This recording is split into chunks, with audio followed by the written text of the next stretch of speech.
All right, beautiful people, welcome to the space. I am deeply grateful and honored to share this time with you.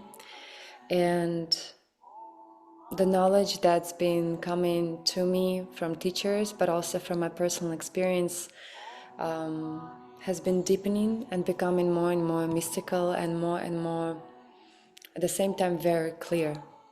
There's actually very little wishy-washiness about it when you start getting into the depth of it. And the reality can start giving you very clear reflections pretty quickly. When you stepping into the alignment, things become more and more effortless and clear. And when you're stepping out of alignment, then it also gets quite difficult sometimes. So I just want to share from my personal experience. This is a very actually precise and intense journey, but extremely rewarding.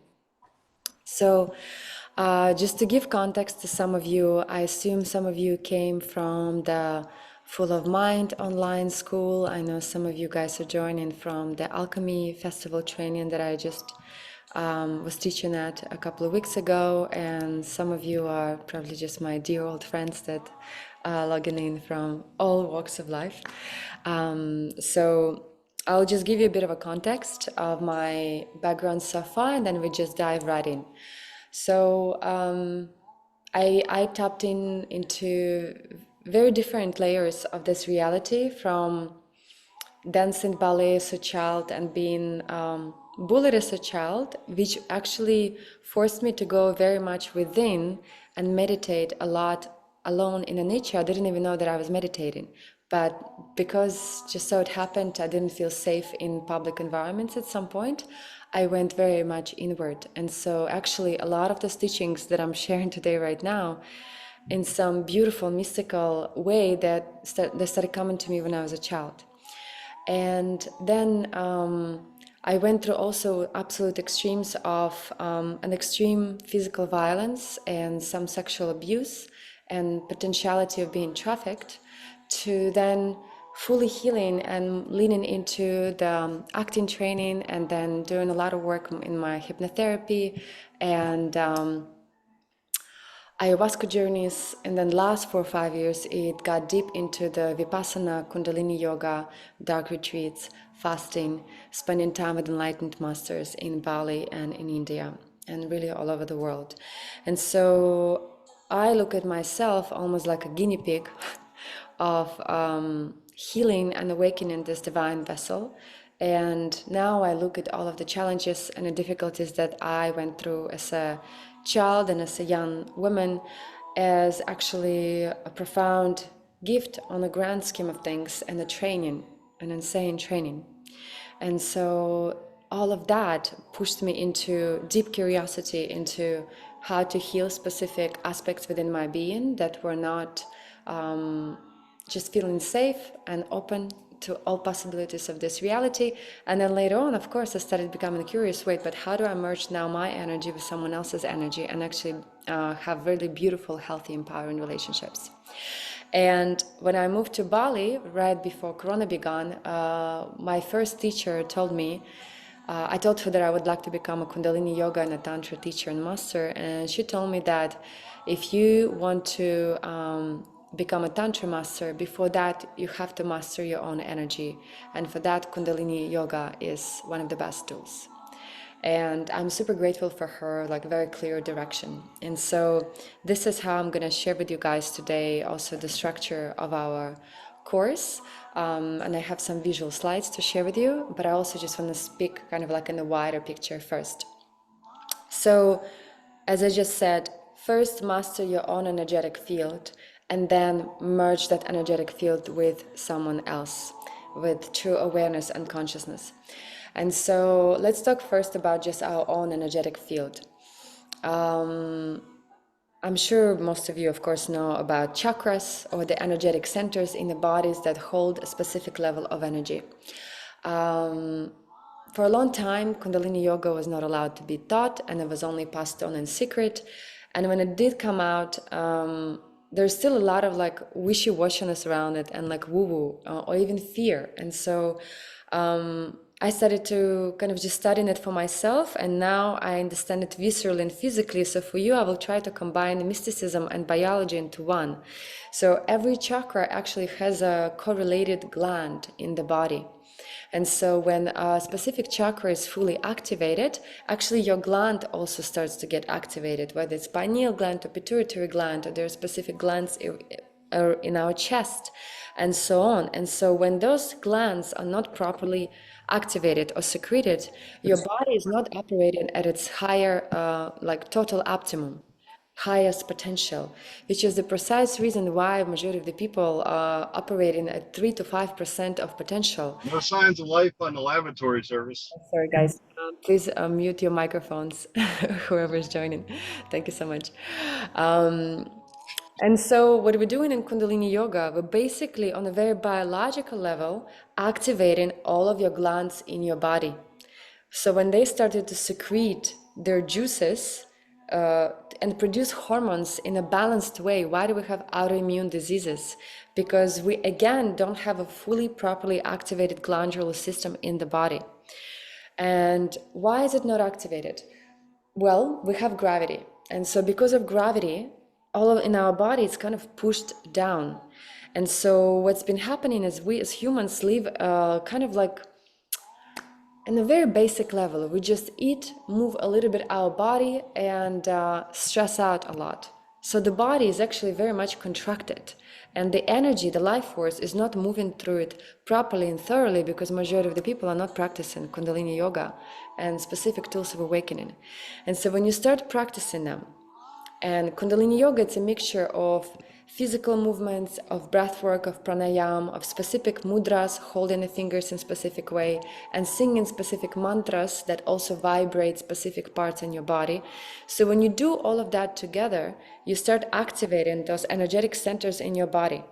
And in the beginning, it actually may feel a little bit difficult, because actually your energetic field may be constricted or kind of like stagnated, or there may be even some pain, physical and emotional.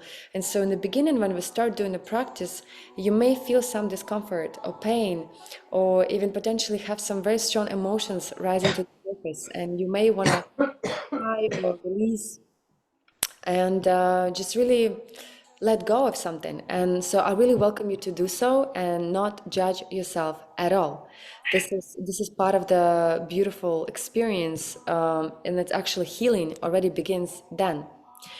And when you kind of brush it more or less through your field, I call it kind of like how we brush on our teeth every morning. The same way you can brush your energetic field every day. And the thing is, we constantly collect all kinds of energies from the outside. So if you don't clean your energetic field, you are carrying a lot of stuff that is not yours, simply from interaction with other people, in social media, and so on. And so when we start moving the energy up through different energetic centers, the emotions rising, some aha moments come, you may even start feeling like kind of an unpleasant sweat. That's all part of the game, because we are multi-layered beings. We're physical, but we're also emotional, we're also energetic. Everything that's been stuck, that is not pure, will start rising to the surface.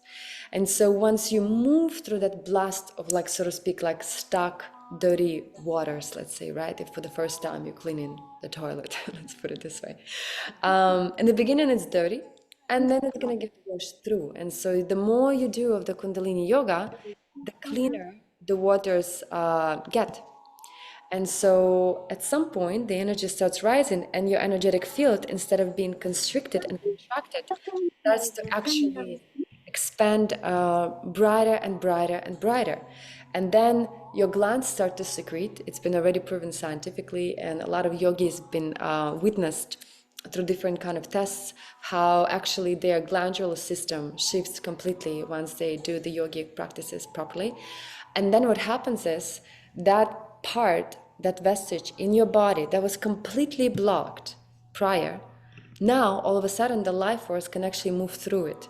So if you imagine that the body is a cylinder that is capable of holding the light, the divine energy between the earth and the sun, and become like the bridge between them, and before it's purified, it's just blocked, and so the energy is not moving. And so we're operating as kind of just like this underdeveloped beings while living in the vehicles that are capable of straight up miraculous capabilities, like including predicting the future and seeing things through the walls and even levitating. There's like a lot of things that, you know, now these days still considered to be miracles, but they actually are encoded capabilities if your body and your vehicle is fully activated and purified.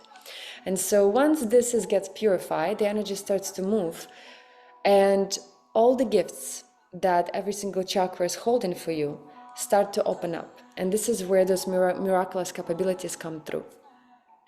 And so when you become much more connected to yourself, to your beauty, to your creativity, to your joy, to your excitement, now from that place, when you're coming into connection with somebody else, now you're actually an activated, much more empowered, confident, playful vehicle.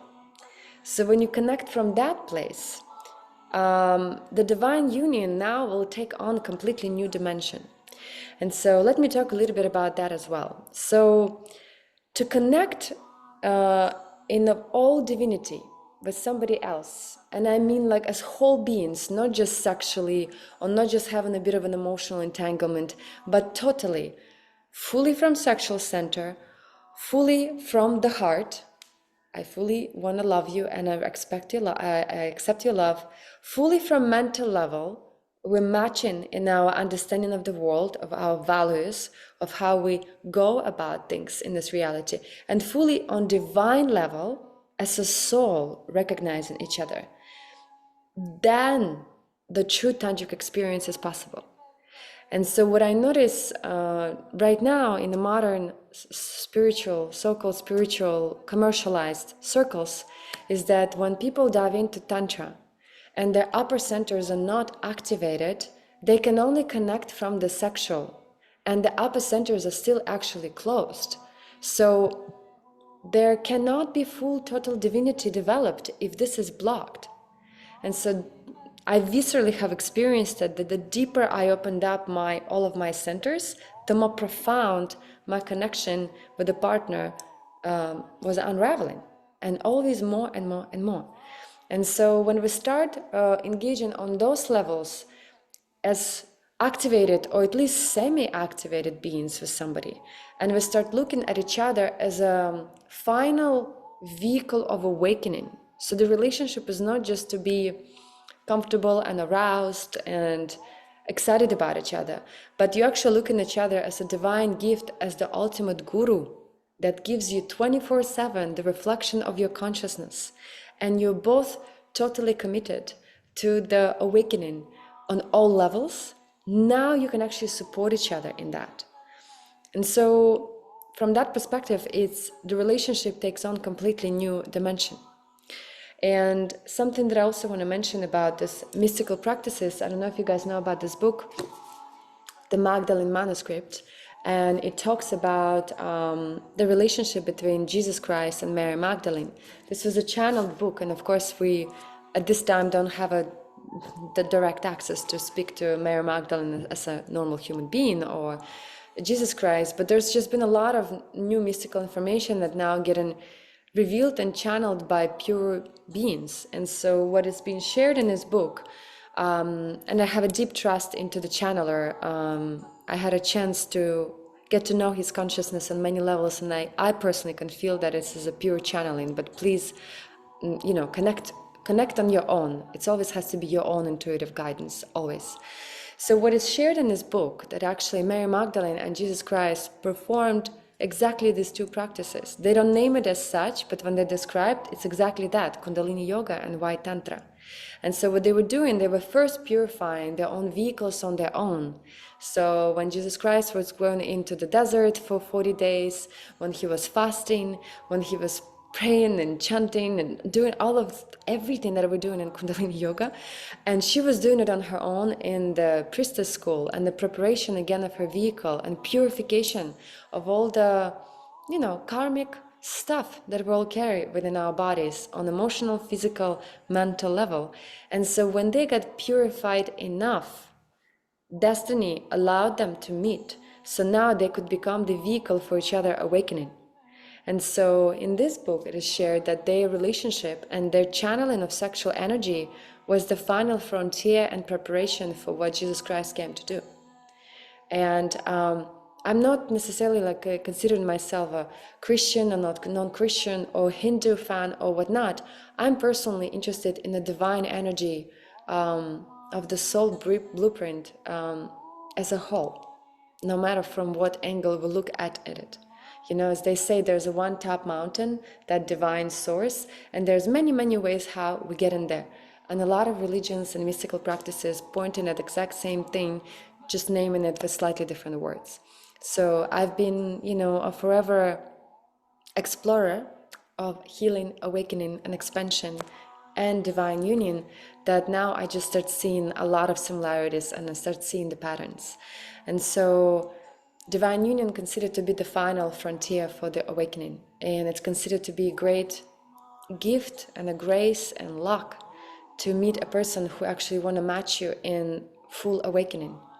And it is said, you know, to awaken on your own, like as a single person, it's on one way easier because nobody kind of triggers you yet, and you can just focus and do your practices on your own and, so to speak, do it faster. But then it's actually slower because you don't have a mirror.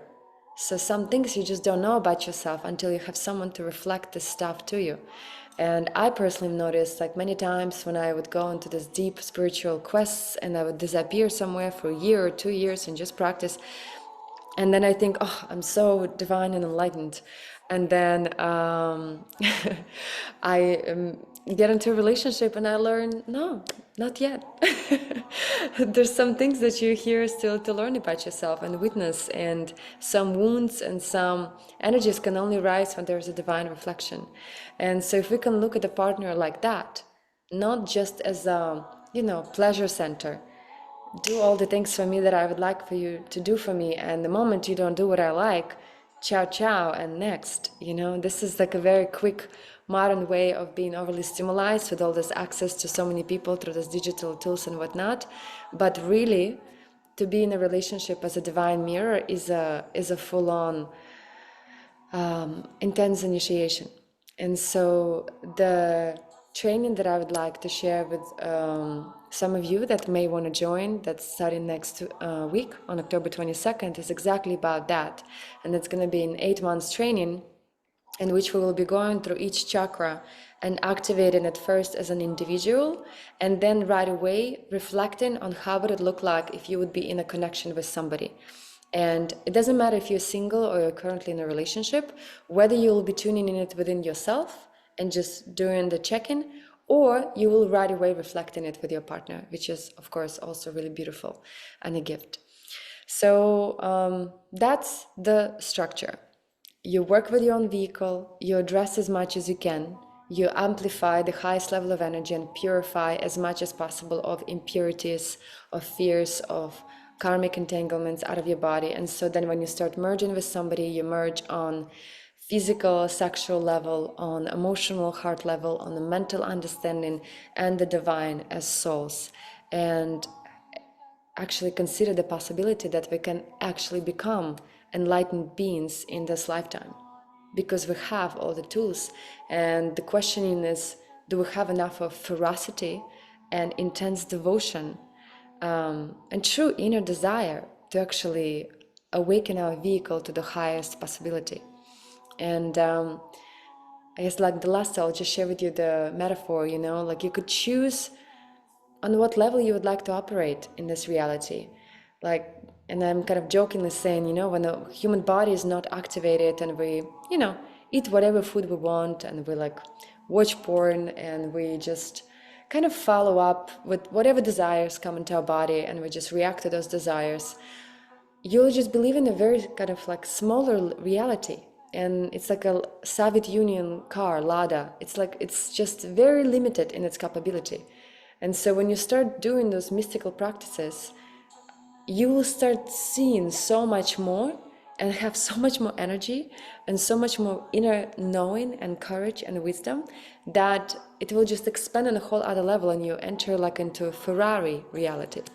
And then if God will have it so, it may bless you with a being that will be on a similar path, and then you actually have an opportunity to fully expand into what divine union is in practice, first within yourself and then with another being. So that's kind of in a quick nutshell for you, overhaul understanding about what we're going to be doing with you today. Please let me know, guys, if this landing for you, if there's some questions, if there's some confusion. I'm about to start showing you some slideshow of what I've prepared for you to show the structure of the teachings. But if there's anything within you so far that is you would like to receive more clarity, or maybe some questions, or just we're getting it, this is great, just let me know, please, so I'm not just talking to in an empty space. I hope it helps. In the meantime, I'll start preparing. Oh, yes. The book that I was mentioning is this, the Magdalene manuscript.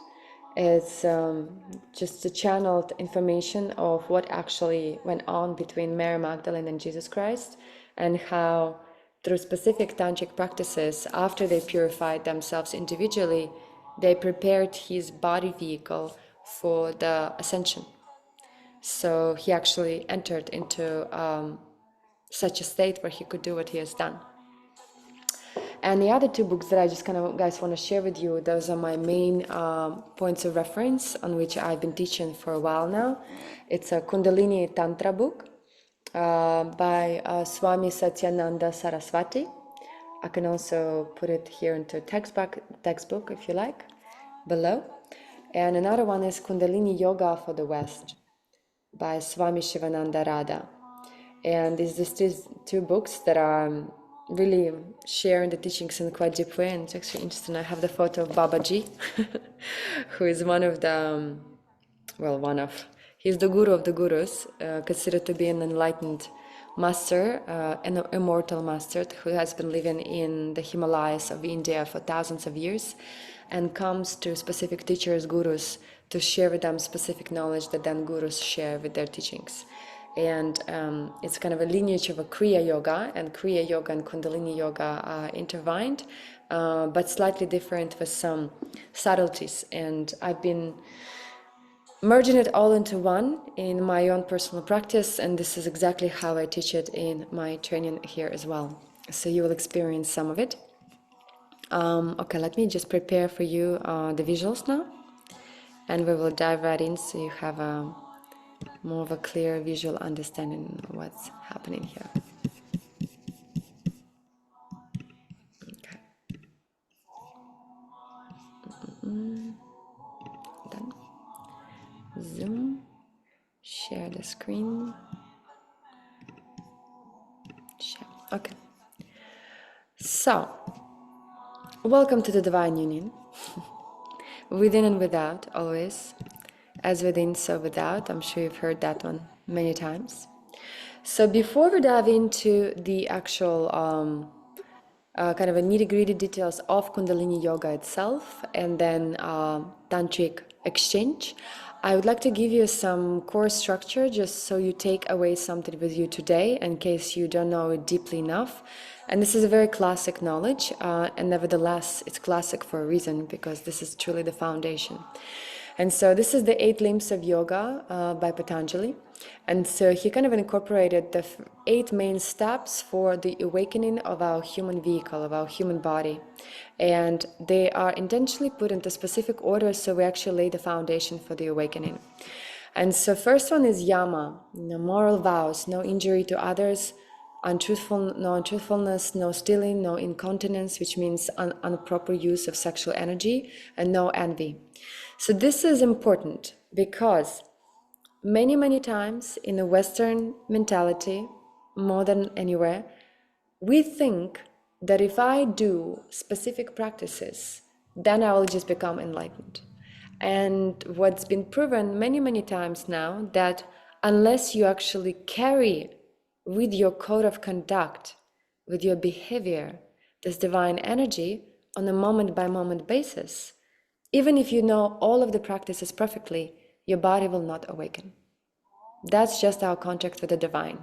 And this is what's also, I think, incredibly humbling for a lot of us, to understand that, yes, you're in charge of it to a degree, but also a lot of it has to do with how you carry yourself, and are you graceful enough, grateful enough, kind enough, clean enough on many levels to actually become the vehicle for the divine force to come through you. And that's why in the beginning, the foundation is those vows. And so yamas is what you do not do, and then niyama is what you do, so positive duties. So purity of the mind and body, meaning eating clean food, thinking clean, good, positive, uplifting thoughts, and always directing yourself in the uplifting direction, contentment, basically just practicing gratitude and really counting your blessings for everything we already do have access to, and honor it and respect it. Self-discipline, if you only do things once in a while just for the sake of entertainment and excitement, but you don't really devote to something and show up for it on a regular basis, most likely it will be hard to fully awaken the body. And then of course self-study, and this is what we're doing here with you. And at the same time, I will continue to share some resources with you, it's a lot about your own earnest, burning desire. Because even if you come into the ashram somewhere, and just even live with an enlightened master, if you don't have that inner desire, that's it, I want to fully activate my body, my consciousness, my potential, and I will go till the end. If there is no this inner fire inside, it's just not going to happen. As they say, you can bring the horse to the water, but you're not going to make the horse drink the water. So that's where the self-study comes through. And then there's that devotion to God and Guru. And this is another one that I think is very tricky for a lot of us in the West, myself included. But I have been humbly recognizing that there's something about receiving teachings from specific pure beings that sets you on a course of exponential growth. That again, it's not just about mentally collecting information, it's about who you're receiving it from and what is the resource, and from what intentions does this teacher, this guru, shares this with you. Because it's like the pathways, and you receive something from the pathways, and it's best if the pathways are pure.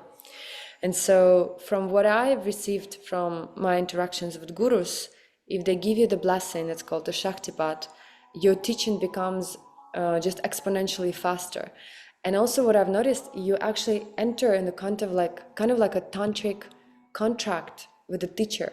And I've experienced it myself now as a practitioner, as a teacher with my students, that we enter into the tantric swirl. So I choose and fully commit to give all of my knowledge and all of my love as much as I can to somebody. And when that person says, okay, I'm fully devoting, I'm fully here, and I'm also going to fully show up and ask any questions that I ever need, and I will ask for the support, and I'm in it with you.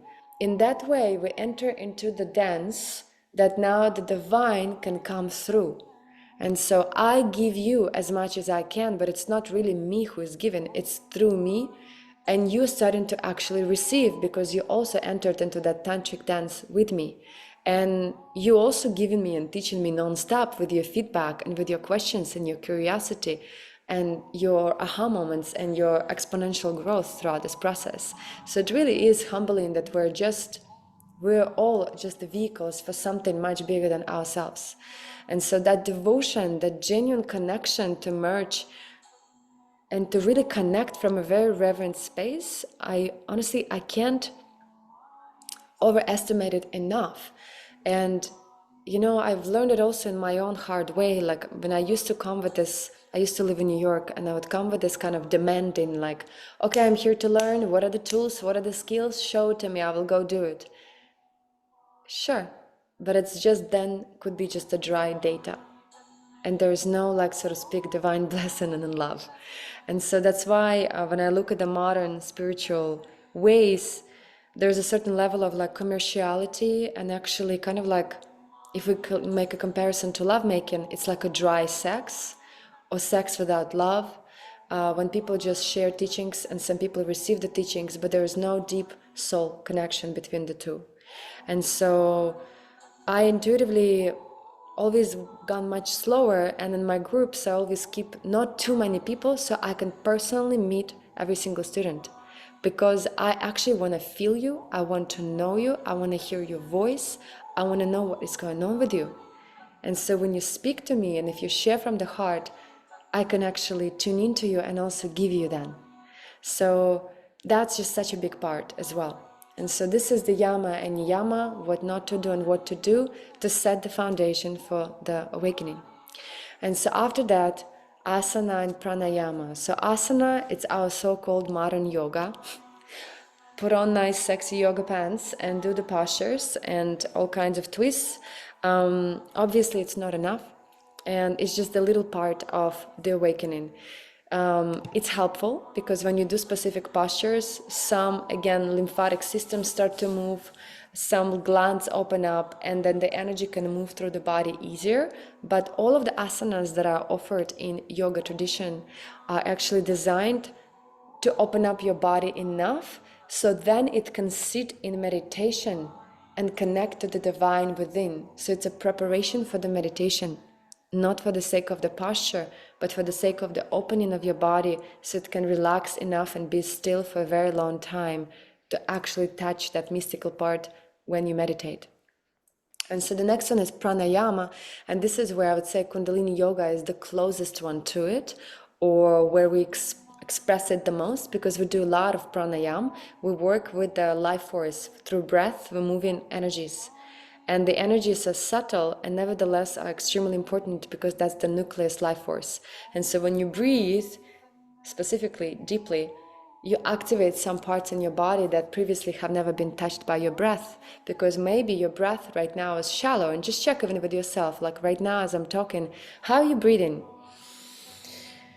How deep is your breath goes? Is it shallow? Is it deep enough? Are you breathing in into the belly, or is it just all stopping at the neck? And so with pranayama, we start getting deeper into the crevices of your body, and therefore of your heart, and therefore of your consciousness. So the deeper you open up, the deeper you breathe, the deeper mystical beauty there is unpacking. Yeah, so those are asanas, practices, movements, postures. Pranayama, moving the life force. Then pratyahara is the next step. It's called the sense withdrawal. So after preparing your body by a good code of conduct, doing certain things, being disciplined, doing asanas, preparing your body, doing the breath work, Kundalini Yoga, now you're ready to meditate. And that's where you withdraw the senses, close your eyes, and stop paying attention to outward reality through touch, through smell, through eyes, through hearing. And now just go inward and feel the sensations inside of your body and inside of your consciousness. And so the more you do that, the easier it gets. And that's the only way, guys, for all of us, really. I mean, there's many methods that can take you to this moment, but then this very moment, when you go inward, it's for all of us the same. We need to go inward to unpack our divinity. Nobody's going to give it to you on the plate from the outside. And so that sense withdrawal starts to happen, and you start sensing yourself. And what happens there is actually a very mystical thing. And this is when Kundalini Yoga, we experience it all the time, and you will experience it today in our practice. What happens there is you start receiving the insights of your innate wisdom, of your inner guru. So that divine understanding, knowledge, wisdom that theoretically we all have access to, but a lot of us blocked it, you finally open up those channels. And so you start having aha moments, deep realizations, awesome ideas for your work, letting go of some resentments. I mean, there's so many things that start happening there when you actually drop in inward. And so that pratyahara happens. And then when you drop inside, you can enter a next state, which is called dharana, or focused concentration. And this is where you can either choose a point in your body that you just concentrate and focus on, or you can chant some mantra. And in that way, which also what we do in Kundalini Yoga, why are we doing it? To collect all of your attention, all of your energy into one place. Because now, think about it, when we talk, when we check our Instagram, we go around our business, we think in a million directions and we react to everything our eyes see. So with eyes open, 80%, think about it, 80% of your life force is going outward right away. So that's primary reason why meditation and Kundalini Yoga is done with eyes closed, to return back to you those 80% of life force. And so with dharana, what happens is your eyes are already closed, but your attention still could be all over the place because you're thinking about things. And so with dharana, you start concentrating and collecting the energy into one place by chanting just one mantra, or maybe if it's just Om. And the energy starts collecting. And sometimes, the thought again comes and you run away somewhere again. But then again, you bring it back. And so the energy starts to get concentrated and you start feeling strong. This is where your life force finally returns back to you. Attention is everything. Where your attention goes, energy flows. So if you think about million things, you just give your energy to those million things. Yeah? So that's dharana. And then once you drill enough into that concentration, you enter into the dhanya, meditative absorption, as a state where you enter into meditation almost like it's like a grace. You finally soften, relax, let go. You don't even try to meditate. It's like the meditation is meditating you through your body. You just there, empty. And so that state is not so easy to achieve right away, but with a continuous effort and doing Kundalini Yoga, it's possible much faster than just by doing normal meditation. And that's why I started doing Kundalini Yoga, because I've noticed that I just drop into a very mystical state very quickly. Like in normal meditation, it will take me do it every day for at least an hour and a half, 2 hours, preferably in the presence of an enlightened master so I can get somewhere. In Kundalini Yoga, I just do one movement for 3 minutes, hold my breath, relax, and I'm already kind of there. So that's the Kundalini Yoga. It's actually your rocket ship to the meditative state much faster than normally. And so if you are blessed, and if it's been written in the stars for your soul, you may achieve enlightenment, the samadhi state, which can become totally stable in your body. And that means actually fully become the light body or the rainbow body. It's in many traditions, it's been described in a different way, but that is a possibility. And also what we say in Kundalini Yoga is that up until the 6th chakra, there's different practices that we're doing. You can do the practice and you should do the practice to purify your body and your awareness and strengthen your energetic field. But here, there's like a final gate or note that you cannot break through to reach your crown and fully awaken until you let go of all of your attachments, including the attachment to awaken. So that's the cosmic joke. We have to fully let go of our clinging and of our control and of our foolish thinking that we're in control of everything. And that's the joke, In one way, we're like, you're the architect of your reality. Go purify your body, prepare your body for awakening. And then if you're clinging too much, you're just not going to get it. But you're still going to have a really good time while awakening. And this is what I personally can guarantee you from my personal experience. And of course, I can't guarantee that you will do the practice, only you can guarantee that. But if you do that, I, in a pretty high level of degree, can guarantee you that you will experience massive expansions of energies in your body, and therefore massive expansion in your life, financially, sexually, emotionally. Just like a lot of things will open up because your body will actually open up. And so even if you don't become an enlightened master or an enlightened being, you will have just much more fun in life. So I still highly recommend for you to step into this path of awakening and purifying and expanding your energetic body. So this is what, in a nutshell, like the structure of awakening of the human vehicle. Now, a thing that I'm also adding to the teachings and sometimes mentioning throughout our training is the 𝘠𝘯𝘅𝘢𝑗ism or 𝘔𝘯𝘅𝘢𝑗ism. And this is one non-dualist branch of Shaiva Shakta Tantra Hinduism, originated in Kashmir in 1100 in CE.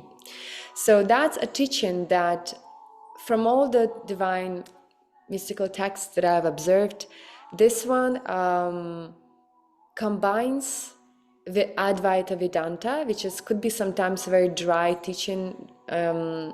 It's all about just meditation and merging with the divine, and almost in a way denying your body or considering your bodily needs, especially your sexuality, as a dirty thing that you should just remove altogether. And in Tantra, it fully like embraces the physical, the pleasure, the taste, all the senses. And so from all the teachings, 𝘠𝘯𝘅𝑒𝑚, in my personal experience, merged these two in the most elegant and powerful and extremely smart, but also just simple manner. So I love this teaching so much, and you will hear me mentioning quite a lot about it throughout our journey if you want to join also the full training that begins next week. And so just also to give you kind of the understanding now in visual form of the tools that we're going to be doing in Kundalini Yoga. So it's the pranayama, again, it's the movement of your breath, of your life force. Sometimes we'll be doing rapid breath of fire, for example, when you're just breathing out of your nose and using your belly and activating the fire within your body. Or it could be long, deep breathing, or sometimes we're taking a deep breath in. Hold your breath and even try it with me now. Let's do it all together while I'm explaining. So sit down straight, spine is straight, shoulders are opened up, and you're taking a deep breath in. Hold your breath suspended, and now focus on your mid-eyebrow point. Eyes are closed, so it looks like you're rolling your eyes up. And now squeeze your anus, your sexual organs, your lower abdominals, and just hold it, kind of like a bathtub that just got closed. And that's called the root lock. We'll lock in the root. And just hold it. Hold your breath. Hold everything on the bottom squeezed in a root lock. And focus on the third eye point. And just hold it, hold it, hold it. Try to stay here for a few more moments while not tensing your shoulders. So there's this kind of a calm, stable, meditative concentration of energy. And when you're ready, let go. Relax and breathe out. And even now, for just those very few moments when we just held the breath and then let go, I'm sure you can notice some sensations in your body. And of course, when we're going to do the class now, in a few moments, you will feel it on a much higher level. So that's one of the things we do is the pranayama, movement of the life force, and then holding it in specific places.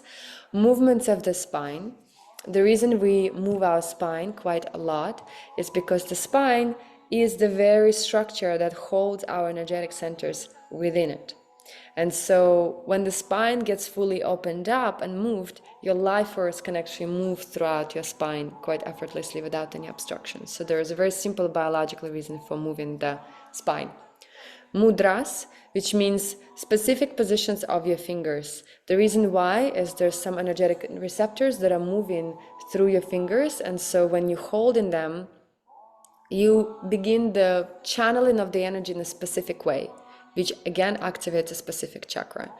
Then bandhas or locks. So what I just described, root lock, when we squeeze our anus, our sexual organs, lower abdominals, and just hold it, that's mula bandha. And mula means again root chakra.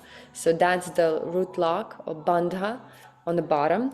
Then we also have the navel point bandha, when you kind of just compress your belly and just hold it strong, as if like somebody's gonna hit your abs and you're not gonna get hurt. Then there's a throat lock, which all it means is you have to sit very straight and then slightly tuck in your chin, so then your head and your spine perfectly are aligned.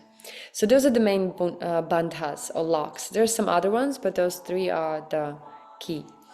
Then also mantras, which are extremely important, and I often share the story that when I first was introduced to mantras, I found them kind of ridiculous and dogmatic. I first tried it in Kundalini Yoga in San Francisco, almost 5 years ago now, and I was, judging. I walked into a room, everybody's wearing those white turbans, chanting the mantras, eyes are rolled, they're shaking, and I was just like, what are these people smoking? And so I judged, but I was already in the class, so I figured, why not to try? Okay, I'm here, fine, I paid for the class, let's do it. And so I tried it, and I noticed that my state of mind, my heart, my energy field, everything expanded. So I could not deny it, that I felt so much better after the class. And so that's what kind of got me curious. I'm like, what was this thing? And so what does these mantras do? For example, we can say mantra Sat Nam, one of the main mantras in Kundalini Yoga, which means I am truth, truth is my identity. So when you say in the mantra, you touch specific parts in your mouth. Sat Nam, Sat Nam, Sat Nam. So you touch something inside of your alveolar ridge and here on the lips. So our head is one of the most important, parts in the body. Like you can lose your arm or leg, but if you lose this one, probably it's going to be hard to operate after that, right? So there's a lot of very sophisticated machinery going on here. And some of the receptors that comes from the pineal gland and pituitary gland, they actually are touching our mouth, especially the upper side. So when you chant specific mantra, you actually touch a specific receptor. And so when that receptor starts to get massaged, it has produced the same kind of results as if you were making love with your sexual organs, rhythmically moving, and then there's an orgasm. Same happens here, except you're making love with your upper side of the mouth with your tongue. And so after a while, if it's joyful, the gland will secrete and will orgasm. And this is what in mystical texts called amrita, the juice of immortality, the juice of pleasure. And you actually quite literally will feel more saliva in your mouth, some sweetness in your mouth, and you will start feeling some energetic movements in your head. And this is actually quite literal biological uncalcifying of your pineal gland, and also massaging your pituitary gland and medulla oblongata. So that's the biological reason for the mantra. On a more other level, also very logical one, is that, as I said earlier, when we say specific mantra, you collect your life force into one place and stop being distracted to 50 more things. And so now you actually have something to work with. So instead of working, with the 1 hertz of energy, now you have maybe 1,000, because it's not all over the place, it's here. And so you're repeating it. So it's kind of like a lighthouse. If you're on a dark night in the middle of the ocean and you don't know where to go, if there's one lighthouse, that's what helps you to continue to return. And so mantra is that lighthouse in the darkness of consciousness, which is usually continuously thinking, like a monkey that just cannot stop. And so that's what brings it inward. And then the final one, more mystical one, is that you tune in into the actual frequency of the mantra. And depending on what the mantra means, and if you actually connect your heart to that meaning and make a conscious intention, I want to embody the meaning of this mantra. I want to become this mantra. You will. And this is what also is said in all mystical texts, starting from the Bible and so on. And first, there was a word.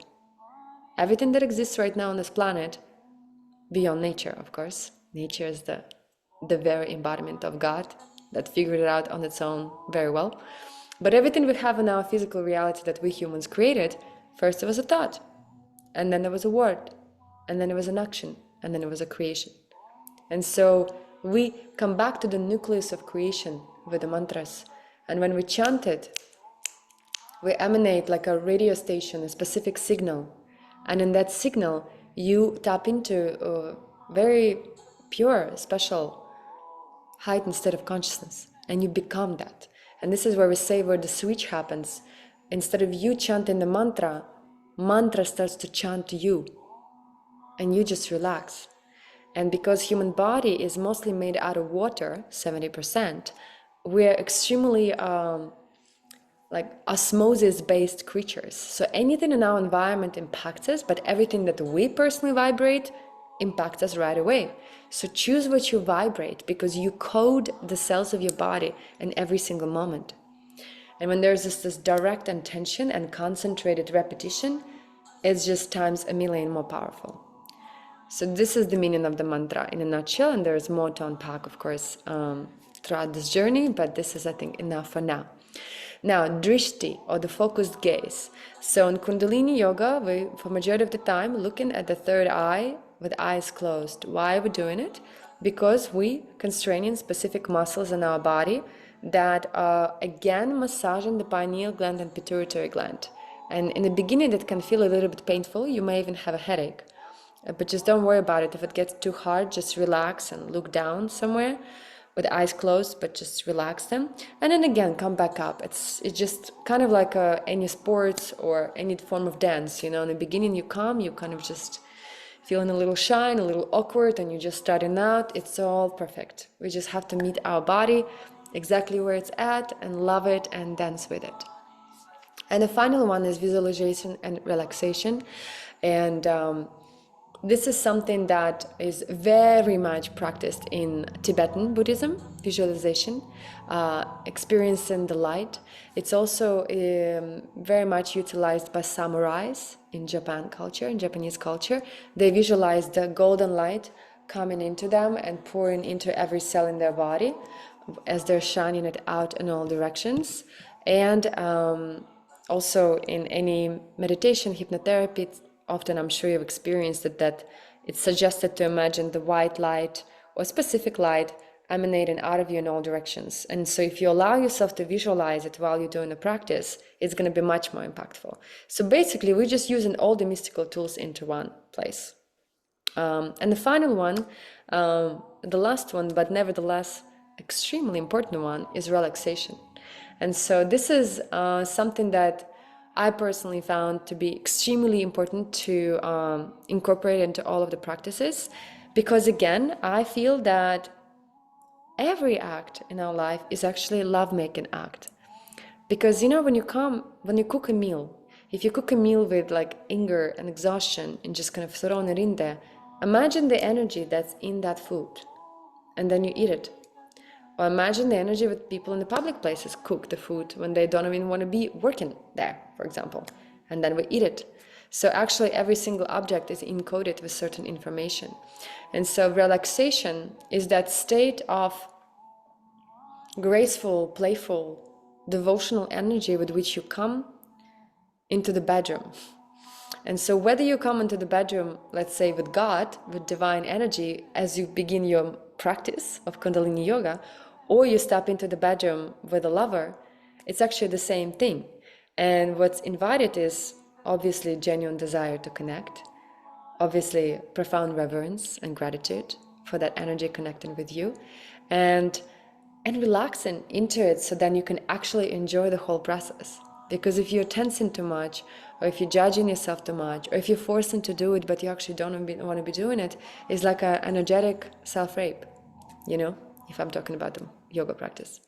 So I welcome you to kind of roll into it as like a delicious date. The date at which you actually feel relaxed and like yourself. And come with that reverence, gratitude, but also mischief and playfulness. And in that way, your practice actually can become very intimate and personal and beautiful. So that's about relaxation. There's much more that I will tell, like kind of technically speaking. For example, in Kundalini Yoga, when we do each kriya means action. So each kriya goes on for about 3 minutes. And so you do the kriya, and then you take a deep breath in at the end. Hold that breath, what we just tried with all of you. Lock your root lock. Focus on the third eye point. Stay here as much as you can. And then when you relax, let go, we meditate for about 10, 15, sometimes 30 seconds after it. And during that time, you're encouraged to totally relax. Why? So then your body can receive the insights from the divine. So in the way you first push your body and purify your body and do that masculine aspect of reality, and at the end you totally relax to actually receive it. And that balance is crucial, so there is harmony in your body. You do not do. You force through, you completely relax. And so they always have to dance together for you to actually experience the divine harmony within and without. So this is what the relaxation is about in a nutshell. And so, okay, I'm already kind of like stepping over time-wise on our practice a little bit, so I will run through now much quicker, just so for you to kind of grasp a little bit the understanding. But this is the classic kind of imagery for the chakra system that is moving through the body, and from each chakra it has its own energy, its own colors, its own deep understanding. And I will unravel it a little bit for you now, so you feel the What is this going to be about? If you ever want to join with me the deeper training and the mentorship, but just I will explain it to you now pretty quickly. So every chakra is responsible for specific emotional energy. So it's not just the cute little word chakra, chakra. Who cares if it's chakra? Question is, how does it impact your life? And how can you improve your life today by doing a specific practice on the chakra? Like, I think that's the main reason for us practicing until we're enlightened. And so every chakra is responsible actually for specific energy. And so if the root chakra is blocked, you feel fear and everything feels unsafe. But if you structurize it enough and heal it enough, there's also an archetype of an inner child in this root chakra. Every chakra also has an archetype. So then you feel like your, at least survival is covered. And that's an important one. And without it, it's pretty hard to move to other chakras. And we people in spiritual realms sometimes just want to jump ahead above. But if we ignore this, it's like building a house with no structure. It will be collapsing. So there's a reason why it's in specific order. Second one, sexual chakra or sacral, it's blocked by guilt for our desires, by guilt for not being able to express our desires, guilt that we don't feel attractive enough or desirable enough. There's a lot of weird energies going on in our sexual energy, especially these days on our planet. Porn, again, was one of the most powerful tools to infiltrate human divine consciousness and turn our divine sexual energy into something purely animalistic and very much has to do with just possessing another being for our pleasure and using our being for our pleasure rather than connecting as a divine vehicles. And so this is a loaded chakra and there's a lot that can be unpacked. And once it gets healed, you actually start experiencing pleasure. And pleasure not only sexually, but also pleasure in every moment of interaction. And this is what I was saying. Whether you're cooking yummy meal or you send in the email to somebody, you can be actually joyfully aroused by the fact that you're creating a reality right now. Wow, I'm creating this amazing email. Oh, I'm creating this meal. Wow, I'm putting this amazing gathering together of my friends. Oh, I'm just like making something with my hands. What a love-making act with reality. And so it's all coming from that chakra. And this one's third one is a shame or willpower. So this is where we're ashamed of our power. And we're too scared sometimes to shine bright because a lot of us witnessed abuse of power, and so we don't want to be perceived as some arrogant potential tyrant or something. And so we actually a lot of times hide our beauty and our magic. But the thing is, if you hide it, you're actually doing disservice to those who could have received your wisdom and your knowledge because you're too shy. And so it's time, I feel, for us people who are here on the path of awakening and healing to actually stand for what we're here to share and know that this is of great service. And it's not just about ego, it's actually a lot about an intense service, and that requires that inner confidence to actually show up and do it. And so this chakra is responsible for it, and you start having the divine willpower. That is willpower that comes not from the ego, from the mind. I just want to like me, take care of me. It's like, no, I have the inner fire to show up for humanity, for beauty, for what matters, for what's honorable, and I will do that no matter what. So it's that energy that is in that chakra. And so just so you know that the people say now we're moving from 3D to 4D. We're now finally kind of start moving from third chakra to fourth chakra on the planetary level, except they're all still kind of blocked and messy. They're not fully operating on our planet, but this is kind of where we're moving energetically, just so you know, this spiritual dimensions that I mentioned sometimes. And so the heart chakra is blocked by grief, for obvious reasons. There's a lot of pain going on our planet, a lot of dishonoring, abuse, and so on. And just for a lot of us, our hearts are just cracked and broken and closed because it's so unscared. It's just scary to love. It's scary to actually totally open our hearts. And that's where we contract, and that's why also the energy, creative energy, cannot flow because the heart is shut down. And so what we will be doing in this training also, and today in the practice as well, is that opening up our heart center and practicing how does it feel like if I'm just alive in awareness rather than trying to love somebody. So you're like the sun. The sun is not choosing, I'm going to shine a light here, but not here, you're not nice enough. I'm just alive in awareness. No matter what is going around me, even if I'm in a dark space, I'm sun.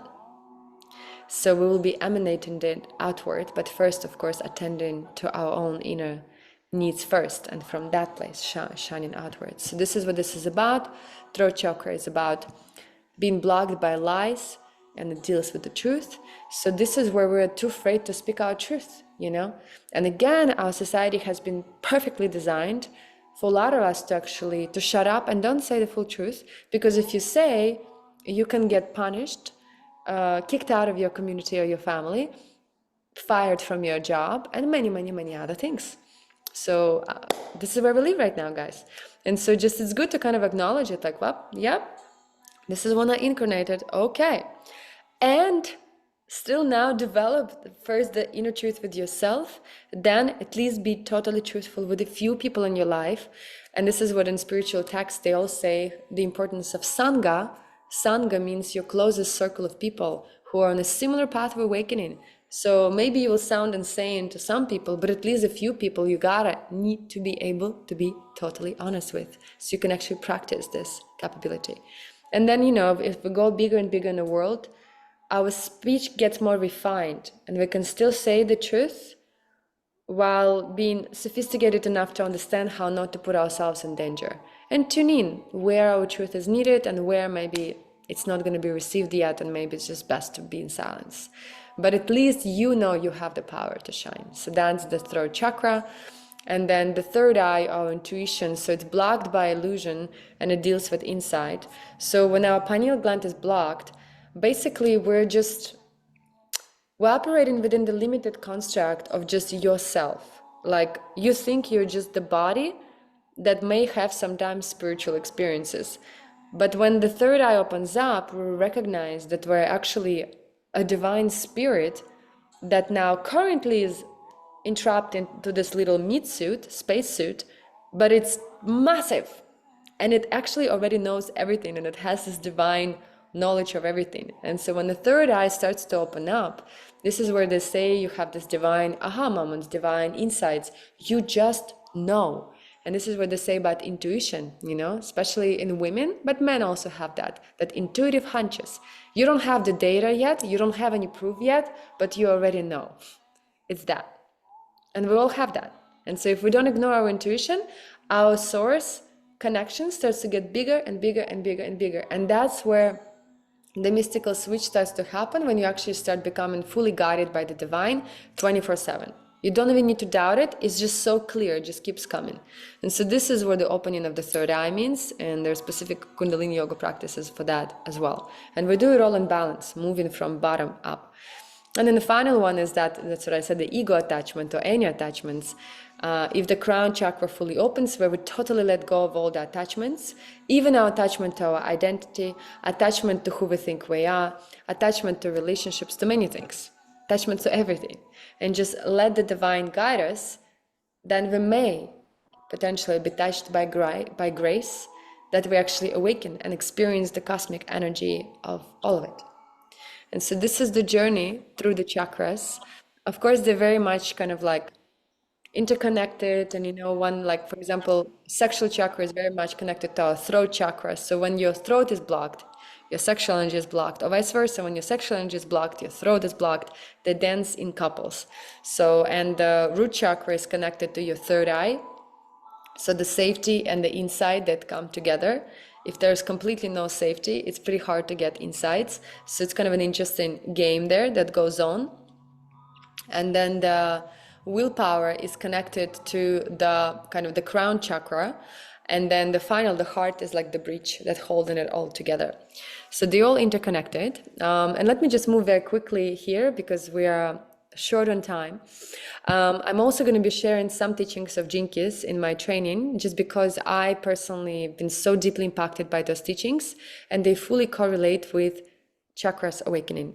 There are specific Jinkies that, if you guys don't know about it, look up into the teachings by Richard Roth. You can go online on jinkies.com and receive your free profile.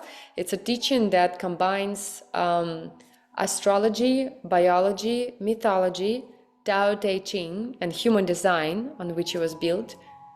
And you can understand that we all have a very unique blueprint, in this mosaic in life, and you can start connecting to your blueprint and actually unraveling and understanding yourself much deeper. And so what's cool about this, there's also like a chakra system that goes on. So this is a profile. This is an example of my profile in Gene Keys. And so you can go through it. First, it gives you the life's work, then your biggest evolution, how you break through, then how do you shine in the world, and then your purpose, like the deep, deep purpose within. And then starting from here, it represents actually your chakras. So this is a root chakra, your purpose. Attraction, it's your sexual chakra. IQ, it's your third chakra. EQ, emotional intelligence, it's your heart chakra. This is your throat chakra, social IQ. This is your third eye, vocation. And this is your crown when you enter to the pearl. So as we're going through all of the chakras, you will have an incredible tool that will actually allow you to understand your unique blueprint of your chakras. So you actually will be so much more supported. And I have all the voice recordings of Richard Rath and all the book and all the materials that I will be partially sharing with you. And of course, it will be also up to you how much you want to dive into it deeper. But this is an incredible tool, and this is kind of a bonus that I always add to all of my teachings, just because I find it incredibly helpful. And so here I'm just gonna quickly, within a few minutes, just run through how the chakras are being taught, so you will see what this is about. Each chakra is a portal. I would say it's like a gate into a certain aspect of your reality. And so we will unravel and unpack it from many angles, because for all of us, it can resonate on a different level. For some of us, we can understand it better intellectually. For some of us, we feel it better emotionally. For some of us, we just need to experience it physically, and then we get it. So we're all very different beings. So I'm going to be sharing it to you from all angles, and then you choose your own adventure and see what actually resonates with you. Yeah. So first, for every chakra, I will be showing the symbol. Why is this like that? What's the main color of the chakra, the name, and what's the origin, what it means from Sanskrit. This is pretty self-explanatory. Then, of course, we will go into the physical location. Where is it located in the body? So for men, it's, for example, inside the perineum between scrotum and anus area. For women, it's the posterior side tip of the cervix. And so then we go into the more astrological side of it. What is the planet that it represents from the Vedic understanding? So here it's Saturn and Mars. I will go deeper into it, of course, already in the training. Why? Plane, physical. So each chakra is like physical, emotional, mental, astral plane, and so on. There are different planes of existence. So the more you unravel and open up your chakras, the more planes of reality you quite naturally start to enter. Not as a mental concept in the presentation that I'm sharing with you, but actually in your experiential reality as you do the practice. Sign, again, from the astrology, Aries, and each chakra has its own kind of inclination of what sign it implies. Color, obviously red. It again goes through the rainbow. So again, you will see the similarities. 7 chakras, 7 colors on the rainbow, 7 days of the week, 7 musical notes. 7 is a very mystical number. It basically means the path of the alchemy. And so as you unravel all of your being, you become an alchemist of reality that can actually activate itself to its totality instead of just being hiding in the root chakra, which is what majority of the people are. They're sitting in the root chakra and the sexual chakra, just fight for their safety and procreation and pleasure, and that's it. So when you open up more levels, everything in life opens up. And so the elements, there's like earth, water, fire, so on. So this is earth, very grounding for obvious reasons. Day, Monday, first day. Sound, C note, if you're talking about the musical realms, yeah. Then I describe it from like when it's a healthy or unhealthy. So when it's, let's say, not fully purified, you feel fearful, ungrounded, unsafe. When you feel healthy, you feel safe, stable, and secure. So that you'll actually see in your emotional body what's actually going on with you. And also with every chakra, I offer a list of questions of self-evaluation when you can actually understand in what state my chakra is in the way I live my life, in the way I relate to it. And so again, it's going to be not conceptual at all. It's all practical and actually how you live it. So the archetype for every chakra, there are specific archetypes. So here is a root chakra, it's the inner child and parent. For sexual chakra is the seductress, enchantress, or seductor. For the third chakra is the hunter or the huntress or the warrior. The fourth chakra is divine mother, divine father. The fifth chakra is the shaman, or the one who transmutes energies through the frequencies of the voice. The final chakra here on the third eye is the queen or the king, stepping into a higher realms of understanding things from the bird's eye view. And the crown chakra is the crone, or the ancient wise man. So that's when you become fully embodied in all of your knowledge and you don't cling to anything anymore. And so the sense, there are specific senses from Sanskrit, like we have sense, touch, smell, hear, and sight. So each chakra is responsible for all of it. It's very much interconnected. So sense, funny enough, on the root chakra is smell. And the organ of knowledge is nose, how you get to know about it. And the organ of activity is anus. So that's like the funny part that I was saying, they're interconnected. So that's how it plays out in this chakra. And god and goddess is Brahma and Dakini. So there's also like deities that are associated with a specific chakra. Okay, so guys, this is just a very quick, kind of as brief as it can get for you so you can understand the structure, how the teaching goes on. And then as we go on deeper into it, we will be actually unraveling it in real time, referring to how's your life playing out, how you're relating to your partner, how's your safety, for example, in your house, how clean are you. Every chakra is responsible for specific actions, yamas and niyamas, code of conduct. So I look at it, like when I give those teachings, I look at it as a full-on path of initiation and complete transformation of your life. It's not really just a little course that you kind of just plug in once a week and just maybe watch or maybe not a Zoom call. It's not like that. It's actually very intense, deep, one-on-one, because I mentor every single student, connection, so then you can unravel yourself on all levels.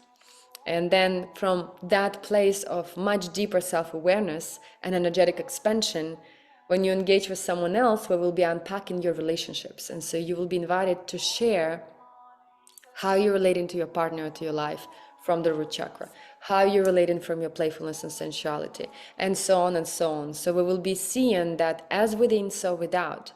As your energetic field expands, you will see that actually your reality also expands.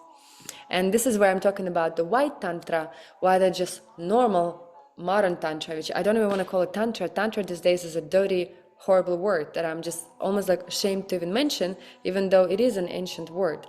But in the modern Neo-Tantra, it's basically all about the sexual grabbing and instant gratification. And in the true ancient Tantra, all it meant is activate your vehicle in all capabilities, so you can then start plugging in all the energetic centers together to enter into the ascension and become the divine one with somebody. So this is the Tantra that we will be dancing here with in the practice. Let me guys please know how is it all landing, what are the questions, maybe some comments. I know I'm giving a lot of information, and don't worry if not all of it is making sense right away, because I know it's quite a lot, but I just want to give you as much as I can within this webinar. So please just let me how it's all landing, maybe in the chat box. There will be a replay, and we can send the link to everyone who joined here, guys. Paula, Kundalini called me. I really didn't love it initially, but it kept calling me back, and now it's my daily practice for over 12 months. I never miss a day. Yeah, it's super powerful. I do it also every day. It's just my tune-up. It's like brushing my teeth. It's just unnegotiable. It's happening.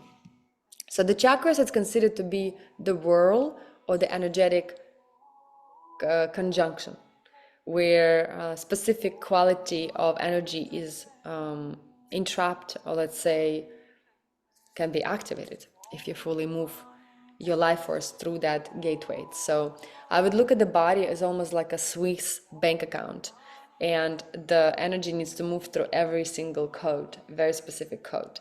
And so when that code unlocked, the energy can move farther. And so in that way you activate your full capability rather than first two chakras, which is where humanity is currently operating on. Awesome. All right, guys, I feel like this is landing. Beautiful. Okay, we will dive into the practice, and after that we will share some things with you guys of how you're feeling, how is it landing, if there are any more questions after the practice. And I think the last one that I'm just going to show you here, so you have the visuals, is how the practices look like on the website that I'm also sharing with everybody who is joining the trainings. Then you will have access to also the full online course that I recorded, and you will have access to it for a year after we even finish. So then you can practice on your own at your own pace. And it's all beautifully recorded practices, meditations, journaling, lectures, Kundalini Yoga, so you can actually truly become your own sadhana. And so let me just find a way again how to share the screen with you. Share. Okay, so I'm just sharing with you the structures so you can see on the website. This is how it will look like. First is the welcome, and you see the explanation why we're practicing and how to navigate it. And then see, for every chakra there's quite a few things going on. First, Kundalini Yoga class, then the lecture that unpacks in the essence of what I teach, but I also will be teaching it live. Root chakra perspectives, that's that slideshow that I shared with you. Meditational practices and contemplative guided journaling and rituals. Rituals are specific habits that you are invited to incorporate in your life for the chakra to actually be fully activated. And so for every chakra is a different thing. It's suggested, like here, for example, make your space very cozy and beautiful, connect to the Mother Earth, hug a tree, cook yourself a clean grounding meal, take care of your body.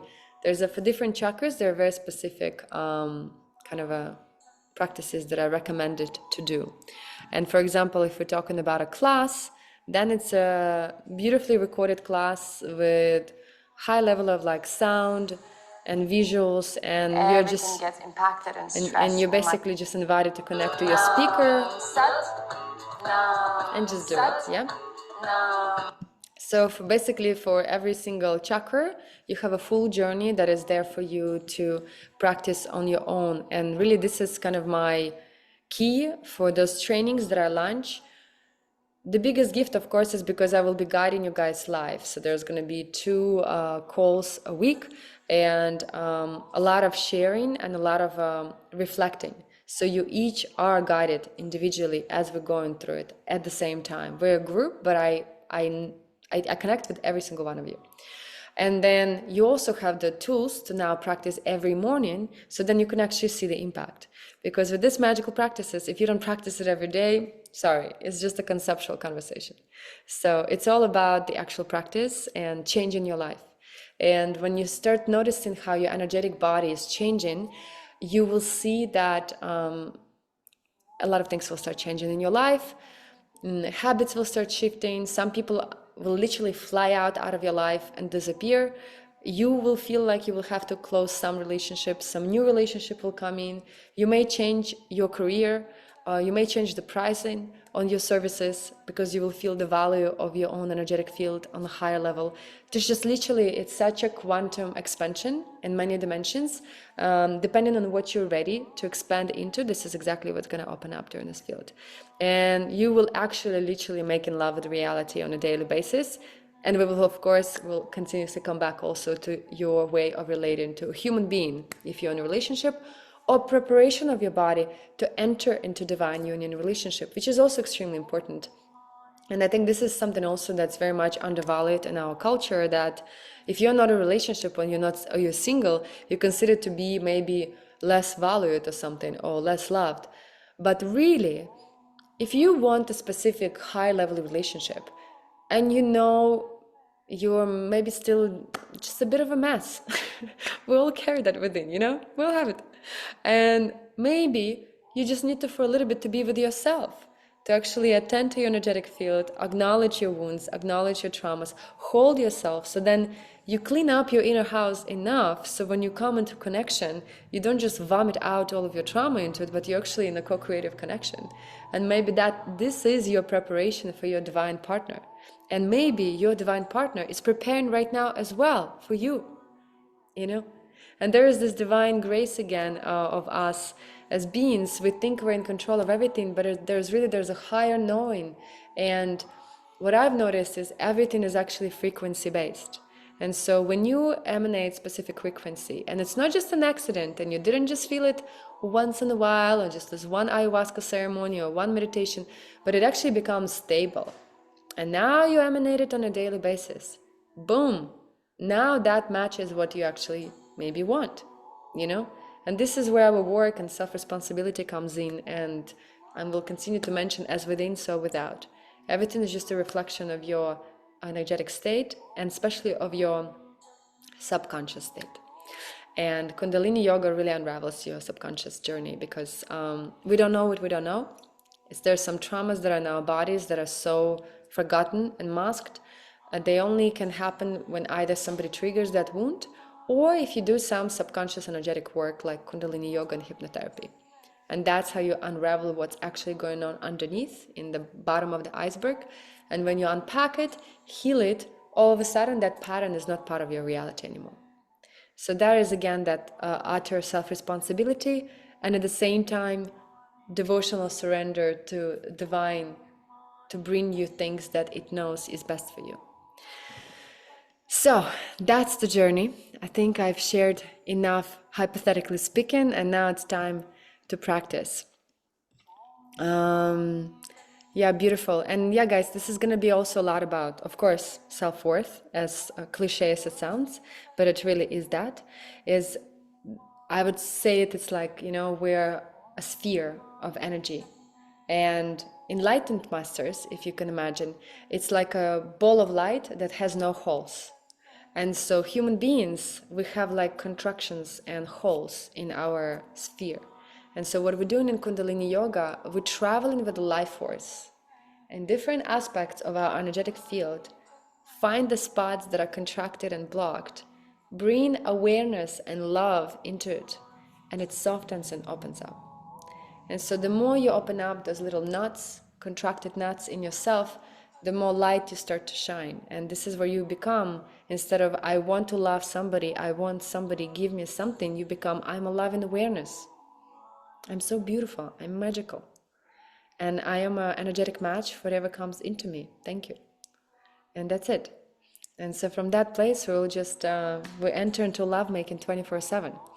And you know, I just, last week I was in Esalen in Big Sur in California in a very, very special gathering that was like per invitation only, very big deal, kind of a gathering of like the thought frontier, you know, scientists, yogis, musicians, and so on. And so there was Matthias de Stefano, that I'm sure maybe some of you know, the spiritual being. There's Guru Singh, who's been teaching Kundalini Yoga. Nassim Hussain, who's been like the first, like on the frontier of science, like just really interesting how we all kind of combined all of our understanding of reality from all angles. And so what this Matthias de Stefano again confirmed to me what I already knew. He said that the true divine union, as we talk about, like between Jesus Christ and Mary Magdalene, is one, it's a divine grace organization, but another, it's an energetic frequency match.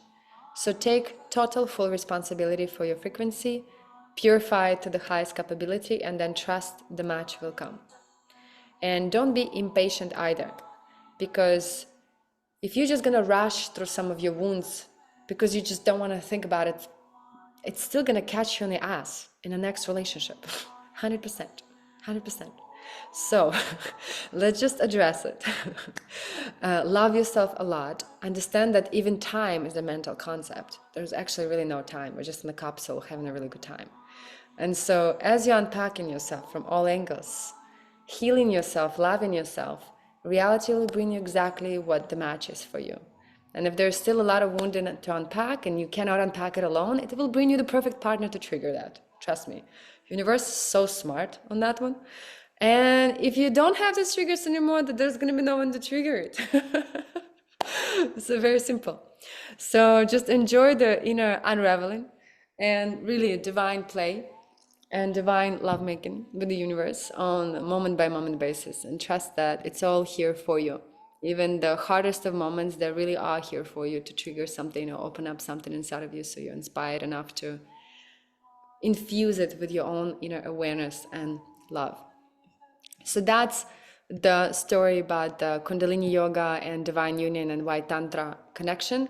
And the White Tantra, just the final cherry on the top, It's coming, yes, from some of it from 𝘠𝘯𝘆𝑚, but it's also coming from Tibet and from Buddhism, like the knowledge that I will be sharing with you guys. And it's exactly about the merging of three centers, consciousness, heart, and sexual center together. First within you and then with another being. And if there is just resonance on one energetic center and no resonance on other two centers, or no resonance on one of those centers, it's not going to work. I mean, not on a divine union. So just kind of also acknowledge, what do you want from a relationship? And do you want to just grab it just because it's near you and just because you want to be in a relationship? Or do you want the full merge and awakening? That's just a different level of game. And I will share with you the tools to potentially step into it, and you choose for yourself how you want to play this game. Is there any questions so far about Kundalini Yoga, White Tantra, and understanding of how these two correlate between each other? Let me know, please.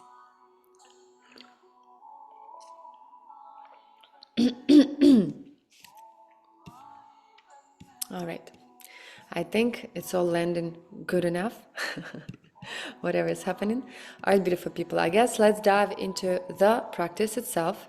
We're going to go on for about 50 minutes because the lecture and everything went on for a little longer, but I always enter this kind of a, I don't know, mystical portal where things just come out of my mouth because for whatever reason, this thing thinks it's a good idea to share it. And when it's time to finish, it's time to finish. So it's always a mystical revelation, even for me, how these things get shared and for how long. Okay, I'm gonna go into the playlist for us. So just give me one moment. If you guys want, I have a magical playlist called Magic that I could also share here. So then you can play it yourself if you are curious to just enjoy the goodness. It took me a while to collect all of these incredible songs and mystical mantras. So please enjoy. Yes. Oh, sorry, friends. It's 1:30. Yes, I will record the recording, so you guys can play it later, and I will save it in a Dropbox. And then a Dropbox, I'll put it in a replay link. So whoever signed up for this adventure, I will have my support team to send it in the next follow-up email, so then you guys all have it. Yay, my pleasure. Oh, and also guys, just the last final logistics. So at this call, I'm sharing and revealing the 30% discount code that will work for the next 24 hours. And it's called Blessing, like blessing, all big letters. And so if you go on my website, let me just put it here right now so you have it, because after the class, you're going to be quite spaced out, I'm pretty sure. And it's going to be harder to think about logistics. So this is my website, gods@play.com, and there's a course, Divine Union, that is posted there. And so if you there apply the discount code called Blessing, you receive 30% off for the next 24 hours. So in that way, you can allow yourself to be nourished even more. And if some of you are struggling financially or anything, also feel free to reach out to me. You know, I do my best, of course, to also acknowledge and value my own work, but I also don't ever want to be financial struggles to really stop somebody from learning if they really, really want to.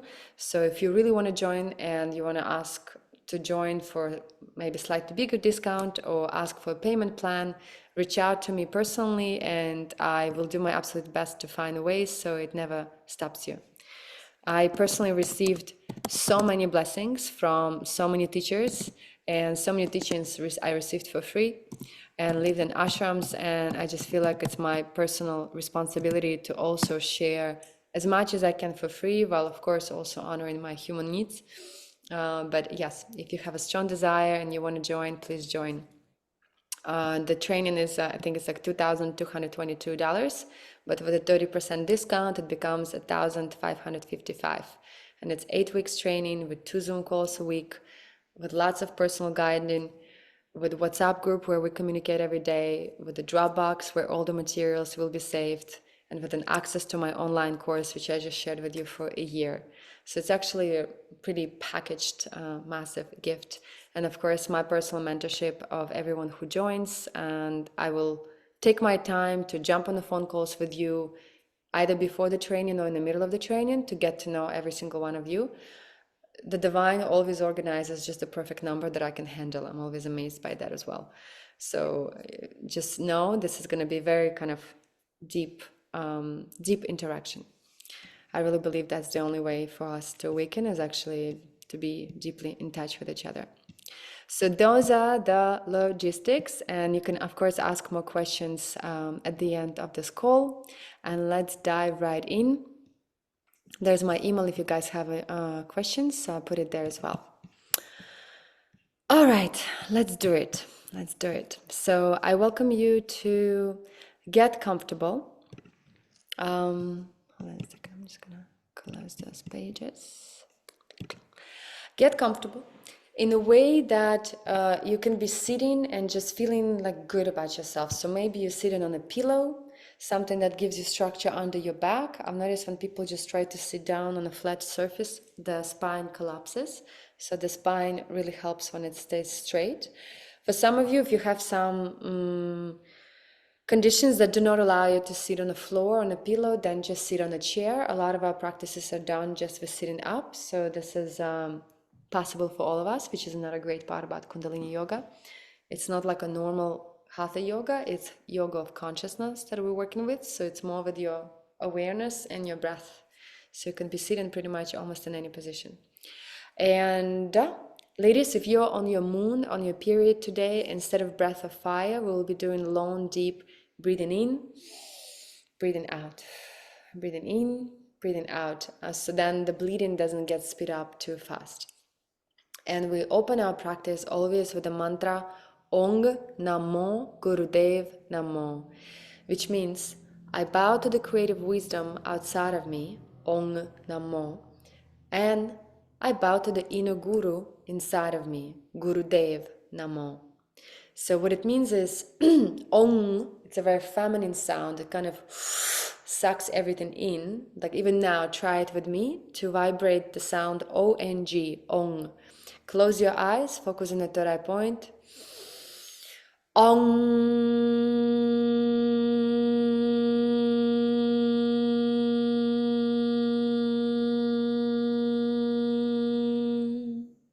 And just notice how your whole head and everything starts to slightly vibrate. And this is our first foreplay with the glands in the head, of massaging them, vibrating them, yeah? And so 𝘠 is that inner sound. I receive everything that is outside of me, Namo, and I bow to it. I thank the creation for coming to play with me. And Gurudev Namo, I bow to my inner guru, to my ability to create, to think, to cause things in a reality. So you take responsibility for your like masculine capability to cause an effect. Yeah. And Dev means I always do my best. So Gurudev Namo, I do my best, and I'm bound to that as well. So we celebrate our feminine and masculine nature in harmony, no matter in what body you're in. That's the mantra that we always open our practice with, and we close it with Sat Nam. When we sing 𝘠 Namo, the melody will be 𝘠 Namo Gurudev Namo. And we just sing it 3 times. In this way, we also connect to the divine beings that have shared those teachings through thousands of years and enter kind of a heightened state of awareness in a slightly different radio station. All right, guys, let's dive in. If you can, please do turn on your camera. It really is a different experience when we feel each other, witness each other all together. So if you're ready to reveal your divine presence. And really, a majority of the class will be done with eyes closed anyways, but it's just that presence, you know, that circle in which we sit together and acknowledge each other. So here, as you're sitting straight, I welcome you to first just open up your shoulders a little bit. I'm going to be playing music throughout the whole practice, which is another magical aspect of it, because It will help you just to relax and think less. And now just start moving the body. And close your eyes and start just gently connecting to your sensations. And just notice as you move your spine, as you move your neck, you massage specific parts in your being, in your body.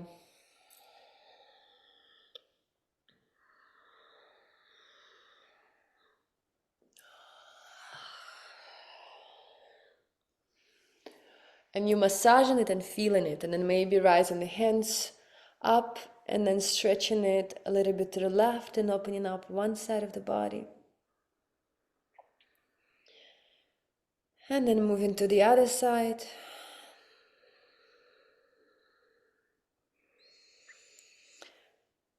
And then gently putting it back and opening up the chest. And taking a deep breath in and a deep breath out into the opening.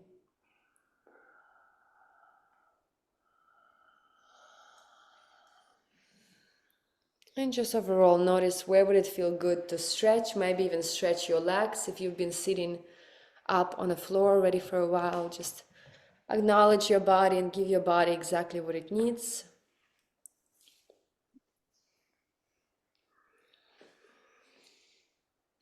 And once you're ready, settle back in and prepare for the takeoff. It's a cosmic rocket, which we each are. And so here, just settle into kind of a divine, very noble, peaceful Buddha position. So the shoulders are open, the spine is absolutely straight, the upper crown kind of aiming into the sky, and the chin is slightly tucked in. And you're just sitting there, peaceful, noble, breathing slowly and deeply. Just notice the breath through the nose, deep breath in. And then hold your breath just for a moment, suspending. And when you suspend the breath, also lock your root lock, which means squeeze your anus, your sexual organs, your lower abdominals. And when you're ready, breathe out as slowly as you can. And again, lock your root lock. Focus on the third eye point. Eyes are closed. Third eye point, again, that's your place in mid-eyebrow, as if you're looking up and in. And in this place, just start noticing your breath. And the breath gets deeper and slower.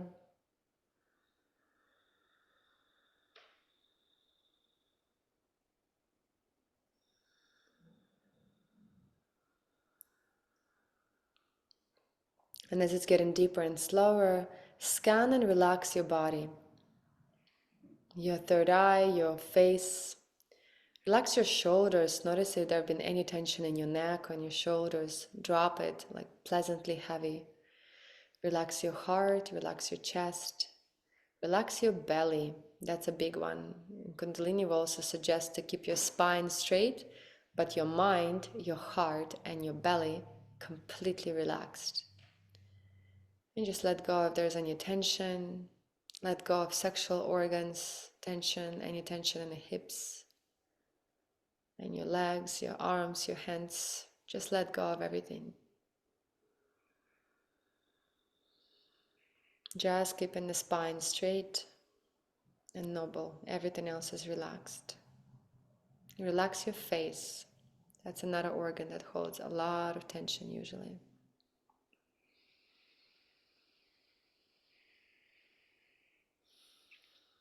Beautiful. And from this space, let's start gently rubbing our hands together. Create the heat between the opposites, between feminine and masculine. And in rubbing your hands together, I welcome you to set an intention for today's practice. So connect, ask the divine, what would you like to activate? Maybe it's a deeper state of love within your heart. Maybe it's the higher level of energies.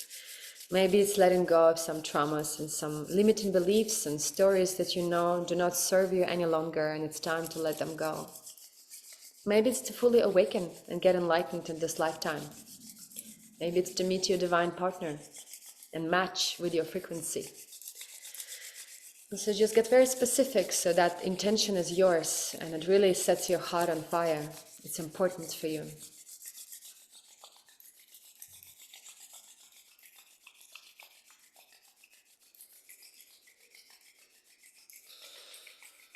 And once you're ready, you press palms one against another, open your chest, open your back. Focus is on mid-eyebrow point. And we're going to sing the mantra Om Namo Gurudev Namo 3 times together. First, we're going to take a deep breath in through the nose. Deep breath out. Another deep breath in. Deep breath out. Deep breath in, and we begin. And really allow yourself to vibrate. Don't be shy.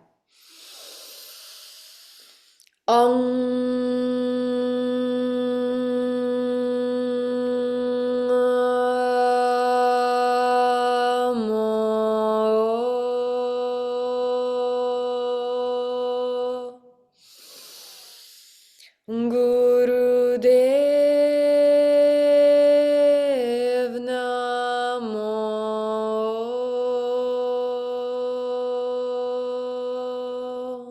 Deep breath in. Gurudev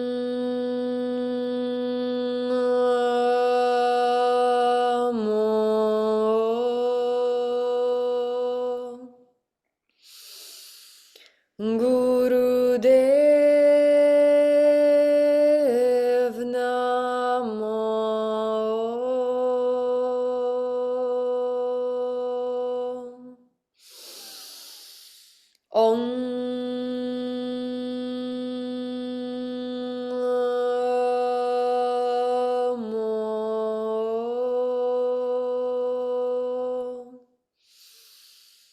Gurudev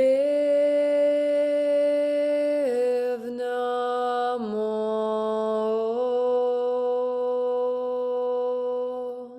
Take a deep breath in. Hold your breath, lock your root lock, which means squeeze your anus, your sexual organs, your low abdominals, relax your shoulders, look at the mid-eyebrow point with eyes closed, and stay here. Divine, present, peaceful.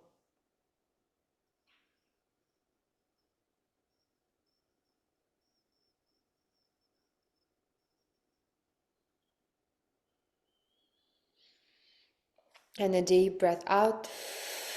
Let go, relax, and meditate for a few moments.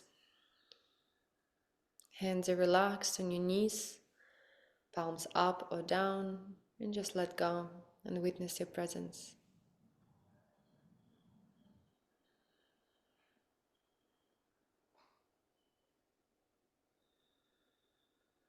Throughout this practice, we will gently enter into no mind space, where the witness can witness your own thinking mind sometimes, but emanate stronger and stronger presence. So we move deeper within ourselves into that infinite knowing, that infinite wisdom that is beyond our human mind and our human identity. So I welcome you to drop into it deeper and deeper in each breath.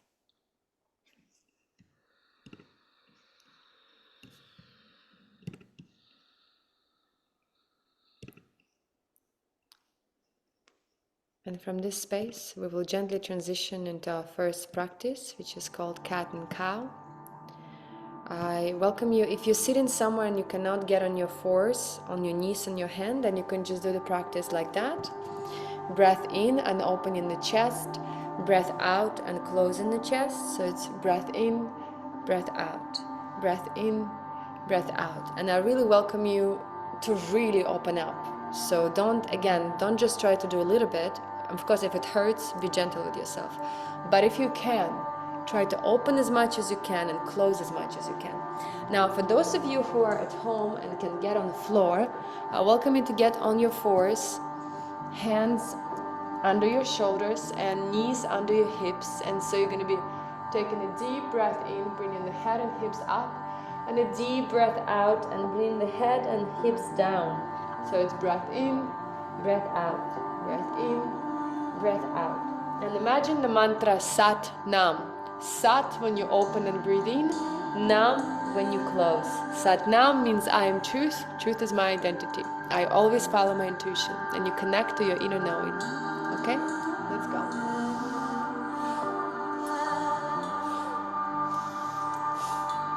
Keep your eyes closed on the third eye point, and I welcome you for the next 3 minutes. Get into the trance-like dance. It's a dance with your body, with your soul, with your breath. And instead of thinking thoughts, just chant the mantra, Sat Nam, Sat Nam. And in that way, you merge with the divine pretty quickly.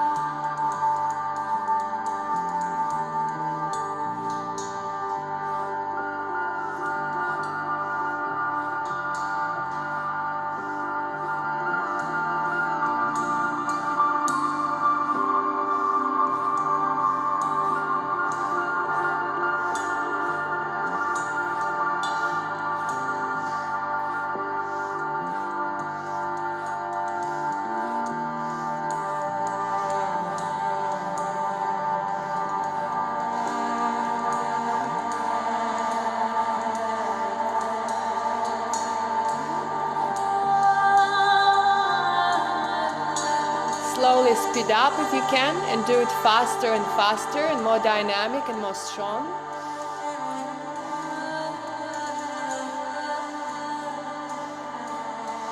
Make sure it's a deep breathing, dynamic movement and mantra, Sat Nam, Sat Nam.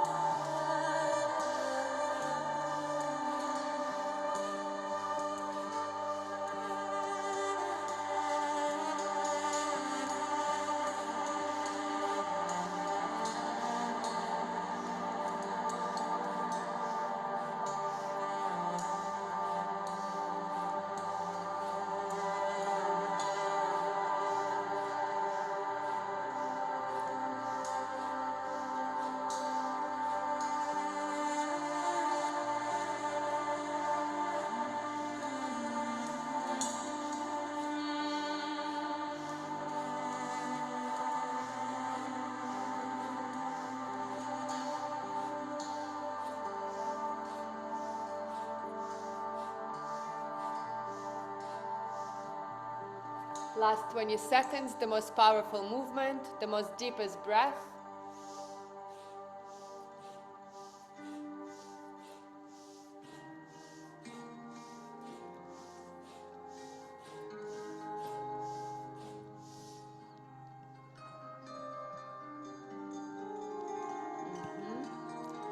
Beautiful. Now take a deep breath in.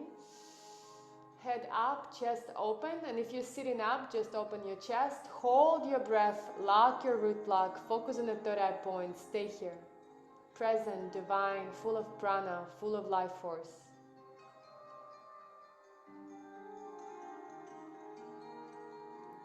And then deep breath out and close down. And again, hold your breath and lock your root block.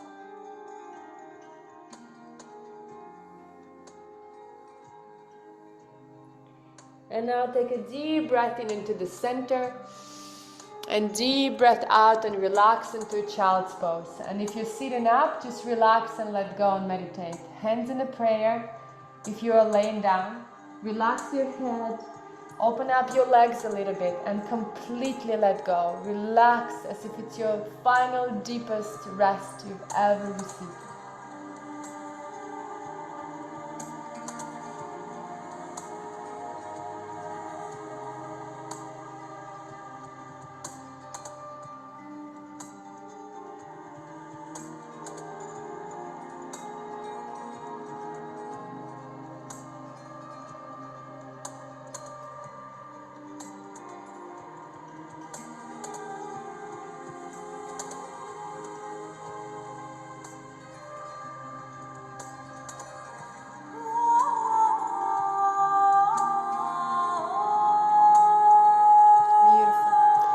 And from here, slowly, gently come back up into the sitting position.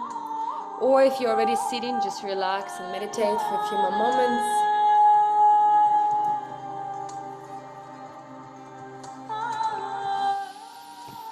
And just notice your state, notice your way of breathing.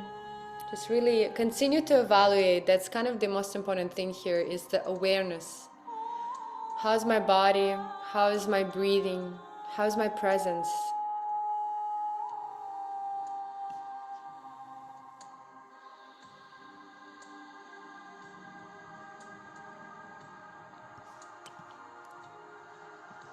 Beautiful.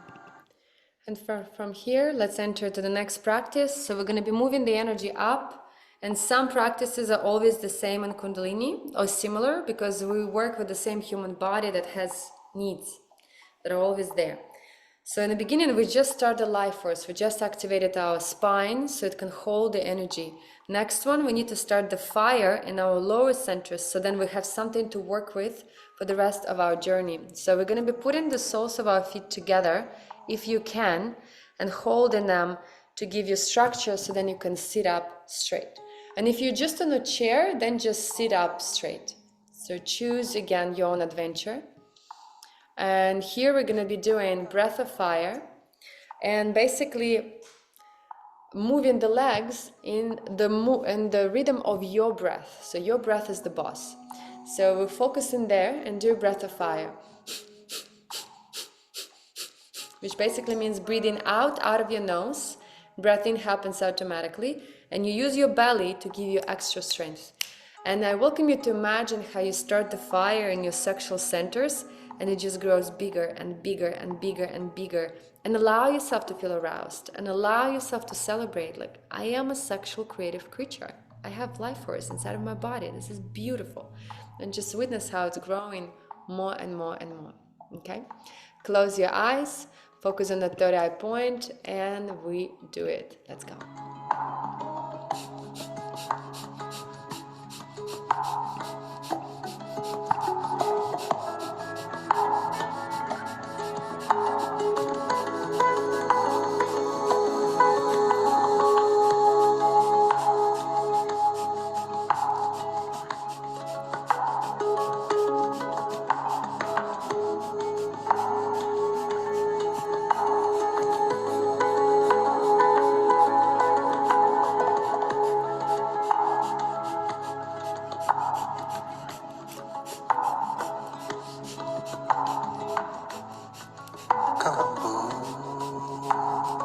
Keep your spine straight, shoulders open, and feel your noble energy merging with your sexual energy. Yes, I'm divine, and yes, I am sexual. All of it in one vehicle.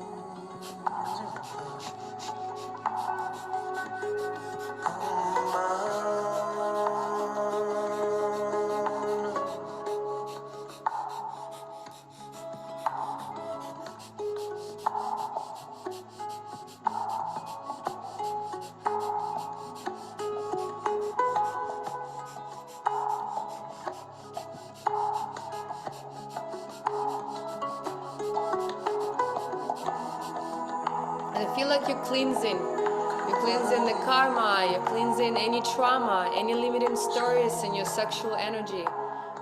Feel how the life force is actually moving, maybe through the muddy waters, and it's purifying it. So it just stays pure. I am life, I am pure, I am divine.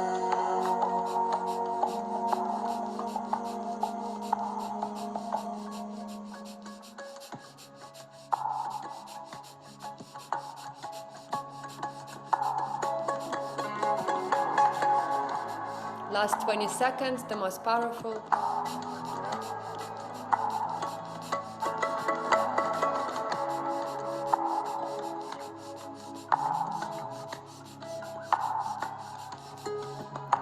And then take a deep breath in. Hold your breath, lock your root lock, open your shoulders, focus on the third eye point, and stay here. In your center, in your collected life force, present, beautiful.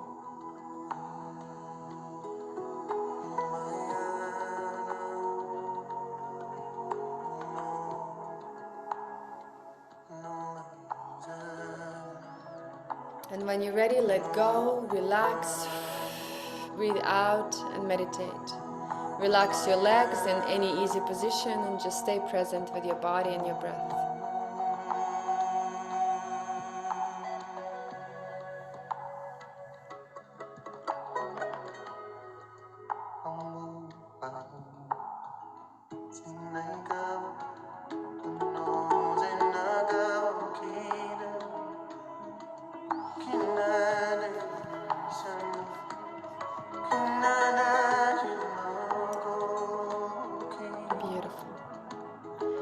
And from this divine space, we move into the purifying our channels in our upper chakras to remove any tension in the shoulders by bringing the shoulders up and breathing in, and then dropping them and breathing out. So it's... And feel like you're dropping all the tension, all the worries, all the self-judgment out of the system. And imagining the mantra, Sat Nam, Sat Nam, I am truth, truth is my identity. And dissolve into it. Focus on the third eye point.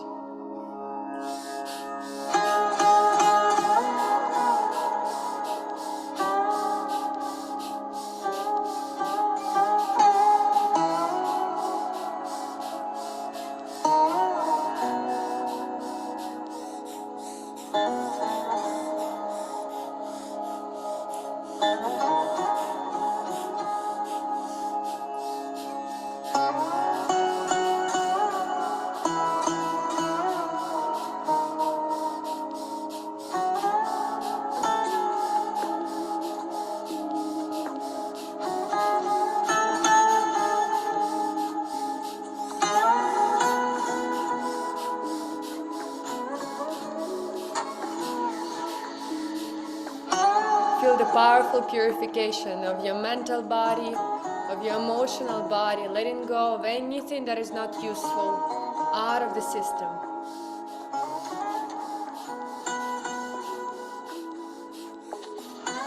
And keep chanting Sat Nam, Sat Nam, Sat Nam, Sat Nam, so there is no other thoughts.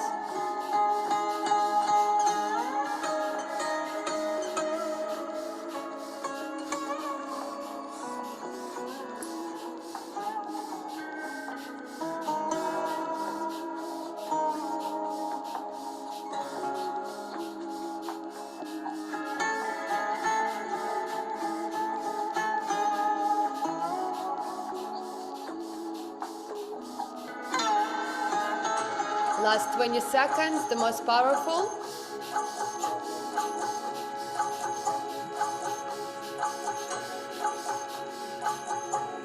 Beautiful. Now take a deep breath in, shoulders up.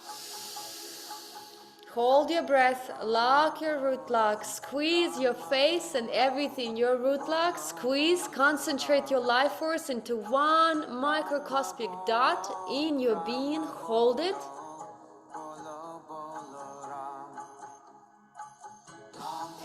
And let go of the sound. Ha. And just relax and meditate with pleasure.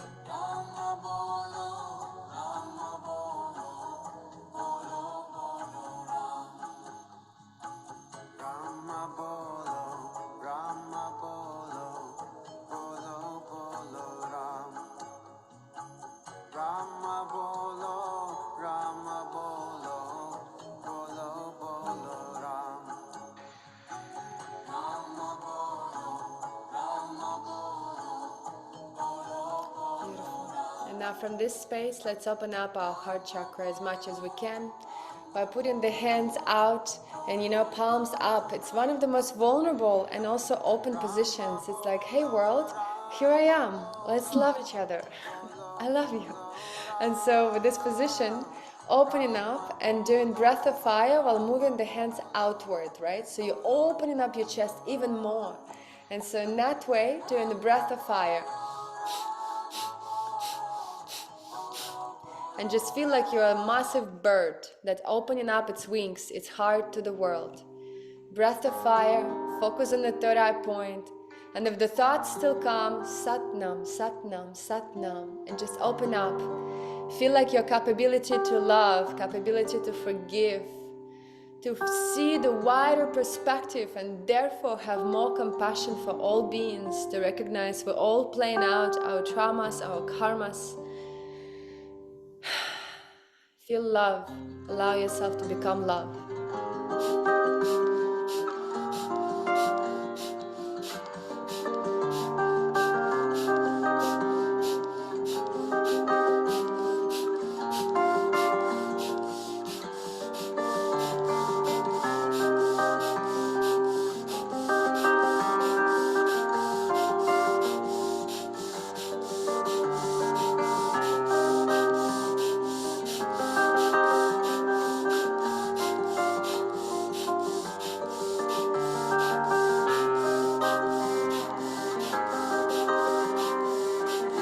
Just 20 more seconds. Open up. Feel the love, feel the goodness, feel the kindness emanating from your heart for yourself first and foremost, and then from there in all directions.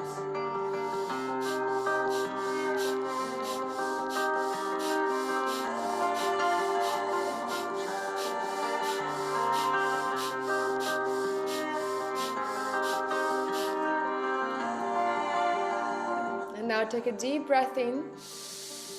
Hold it, hold the hands, feel your love, remember the sensation. And now gently keep holding the hands and put your head back and breathe out and open up to the world. And just breathe deeply, heart open, throat open. All of you open to the world, breathing deeply, with all of you merging with this universe.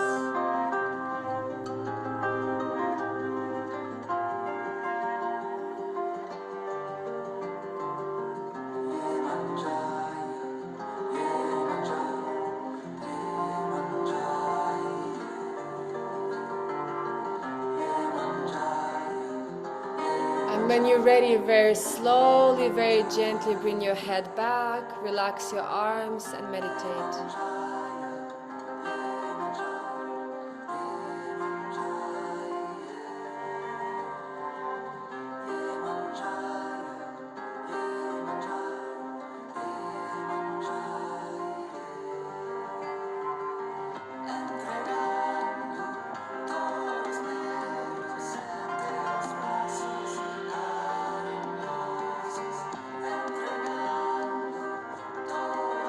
Start witnessing and visualizing a bright ball of light in your heart, shining brighter and brighter in all directions. And enter that remembering that we are the divine love and divine light, every single one of us. We are the walking star in a human meat suit, remembering itself and expanding into its divinity.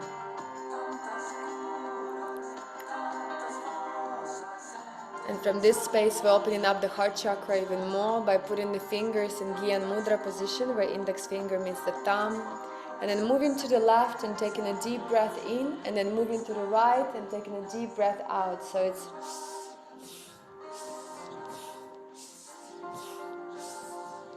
And try to open up your chest a little bit more every time, your heart a bit more, and the mantra again, Sat Nam, Sat Nam. Breath in to the left, breath out to the right. Focus on mid-eyebrow point. Dissolve into love.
Last 15 seconds, the most open, the most connected to the heart.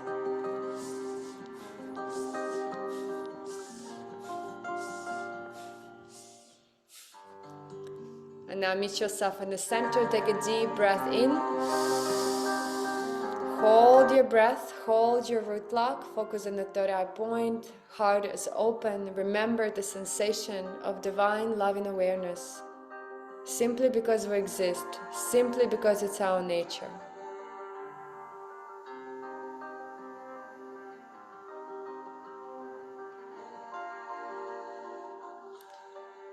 And only when you're truly ready, let go. Breathe out, relax, and meditate for a few moments. Relax into the remembrance of your divinity, beauty, innate wisdom, innate goodness, playfulness, mischief. All is within.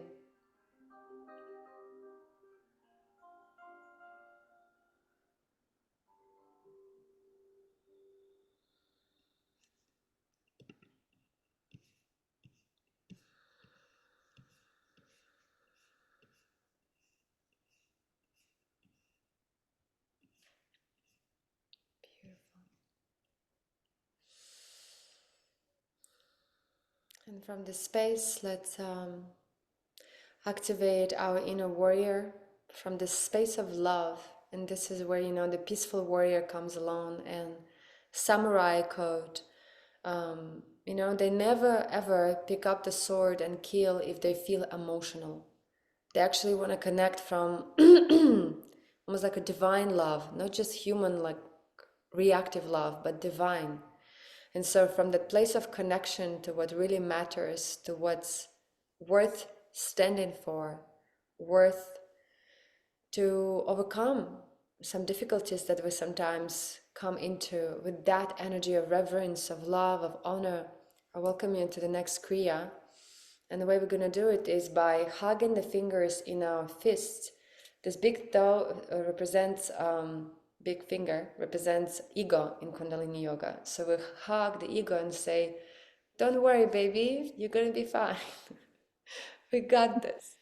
And so we're going to be doing breath of fire with mouth open and feeling that warrior energy, and allowing, if there's any anger comes to you, let it out. There's a lot of things to be angry about on our planet right now. And just let it feel like a sacred movement of energy. Allow yourself to feel. And so from that place, then step into the energy of the warrior. So it's done like this. So breath of fire with mouth open. And feel like when you're breathing out all the impurities, all the stagnation, all the fears, all the unreasonable doubts in your system that had run its course, and it's time to let them go. Yeah, let's go for 2 minutes. Breath of fire, eyes are closed.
Last 20 seconds, push it through.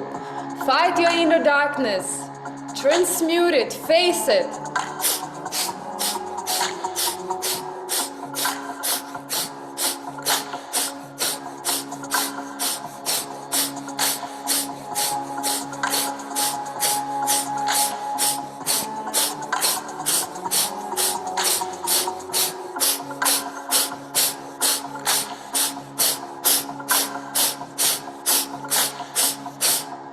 And now take a deep breath in.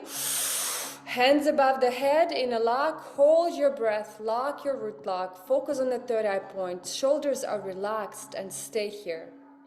Powerful, noble, majestic being. Keep holding it. And now breathe out with mouth open. Breathe in with mouth open. Hold your breath, lock your root lock, focus on the third eye point, and meet yourself in the longest holding. Witness your presence and non-attachment to breath, stillness.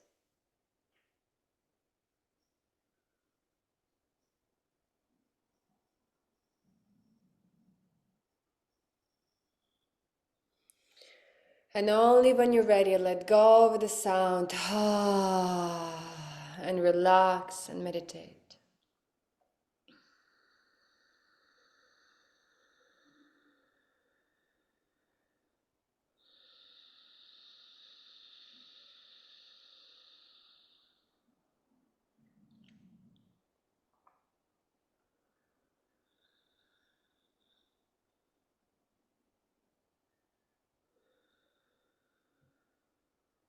And just witness your innate, undying, immortal spirit that is currently shining brighter and brighter, that is witnessing your human awareness and all the surroundings.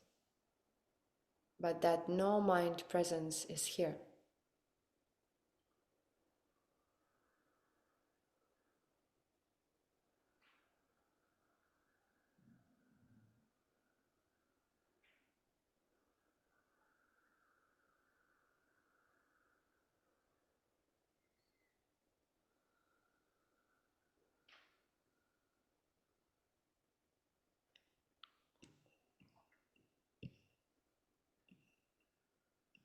Beautiful. And from this space, we will gently open up and relax our legs by opening up the legs wide, or as wide and as comfortable as it feels. Just kind of relaxing your legs. And just allow yourself to witness your body. Maybe shake your legs, shake your arms if there's any tension.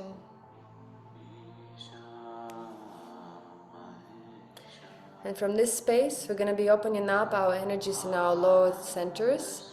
Breathing in when you're on the top, and then breathing out and leaning one way. And then again, breathing in one way in the center, and breathing out the other way. And so close your eyes and again enter kind of a joyful rhythmic state, kind of like a dance with your own being.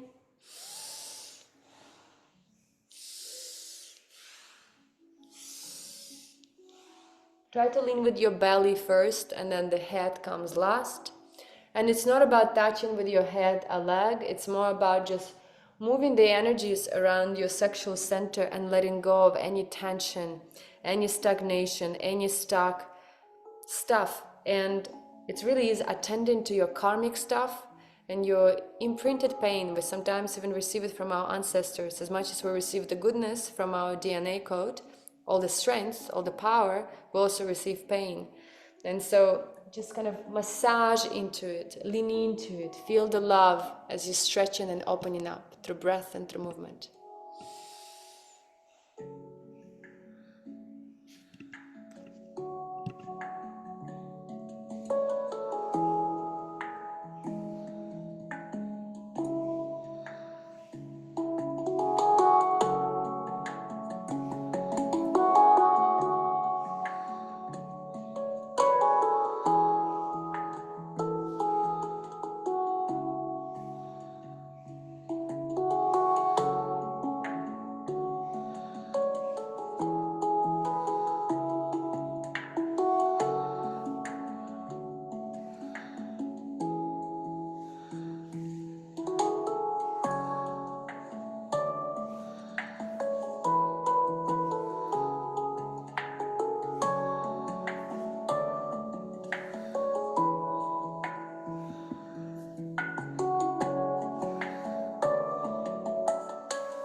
switch the direction forward. So you're breathing in on the top, breathing out and going forward down. So it's breath in, breath out, breath in, breath out. And feel like you're opening, relaxing, expanding.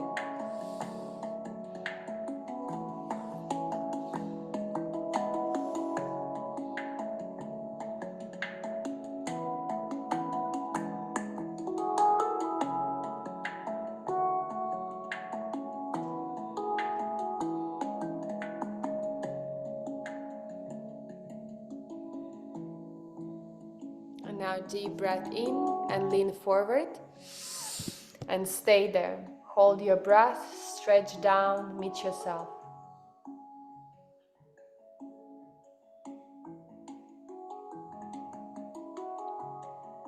And now breathe out and continue to stretch even lower while breathing deeper, and witness what is opening up in your hips, what is opening up in your emotional body, what is relaxing.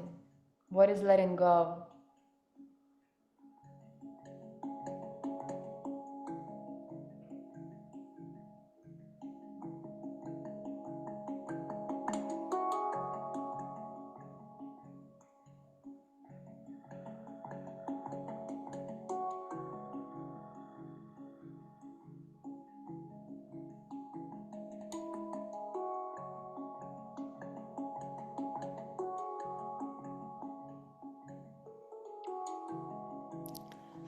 And when you're ready, very slowly, very gently come back up, using your hands as a support, and settle in into the easy pose, how we begun, just comfortably on the pillow, on the chair.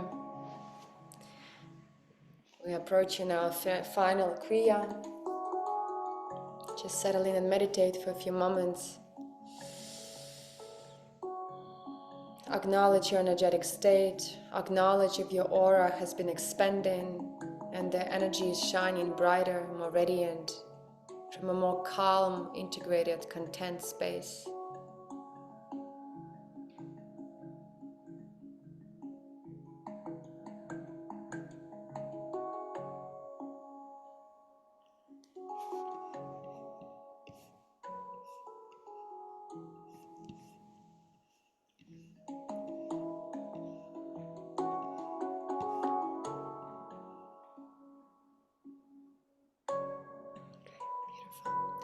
And here, let's do one final little warm-up before we enter into the final Kriya.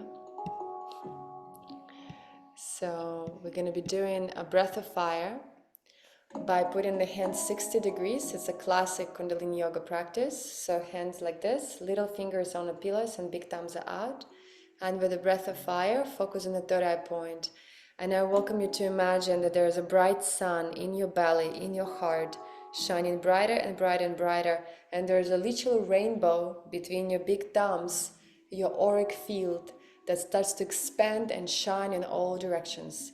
And just really connect that we are actually that. It's not just the imagination.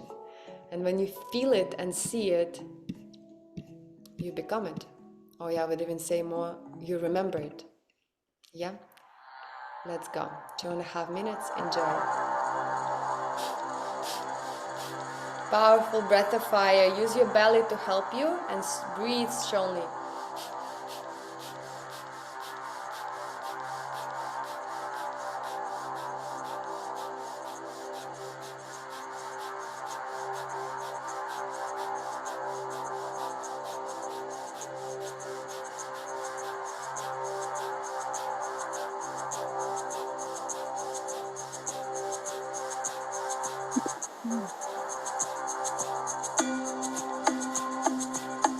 Get into the rhythm with the music, so it turns into like a dance party with your own soul, with your own body.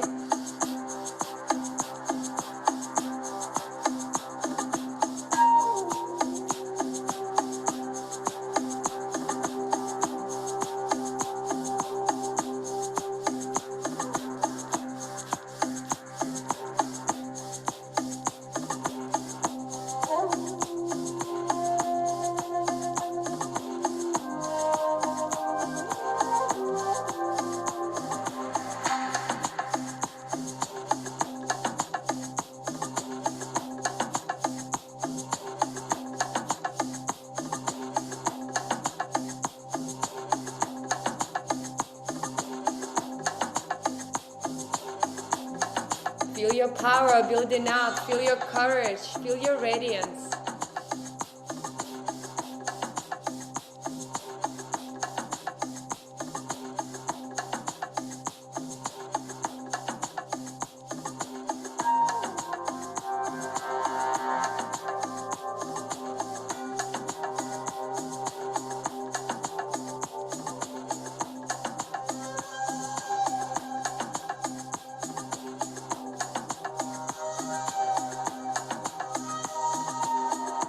Last 15 seconds, the strongest, the most powerful.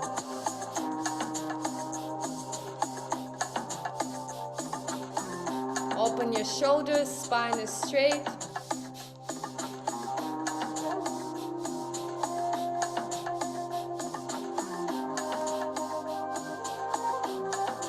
And now take a deep breath in. Connect your big thumbs together and open the rest of the fingers wide like antennas. Stretch it into the sky. Hold your breath. Lock your root lock. Stay here. Powerful, strong like a guitar string, aiming into the sky and into the earth. Meet yourself as a divine being in flesh.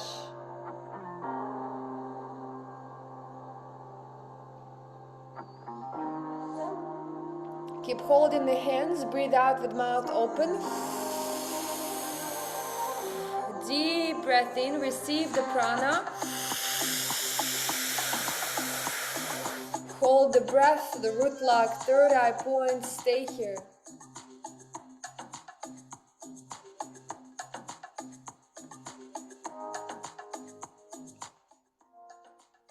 Keep holding the hands, one more deep breathing out. And final deepest breath in. Hold it. And see yourself as a pillar of light shining in all directions, powerful, radiant, pure.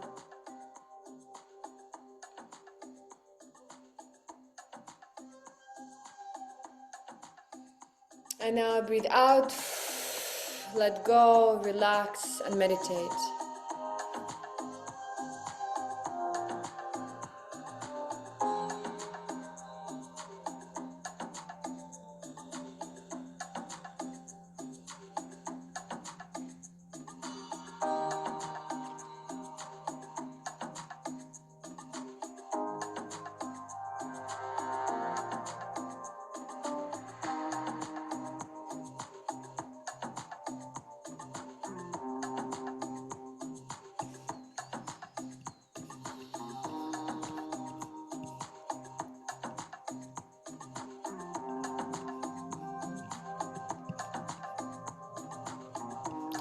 Beautiful. And from this space, we will enter into our final Kriya. Kriya is designed for purifying our mental body and to remove any thoughts that are not helpful, and also any entities, energetic beings that plug into our consciousness and then kind of use our body for its shining. So sometimes the negative thought that you're thinking is actually not your thought. It's just a thing that used your consciousness as a fertile soil to blossom into.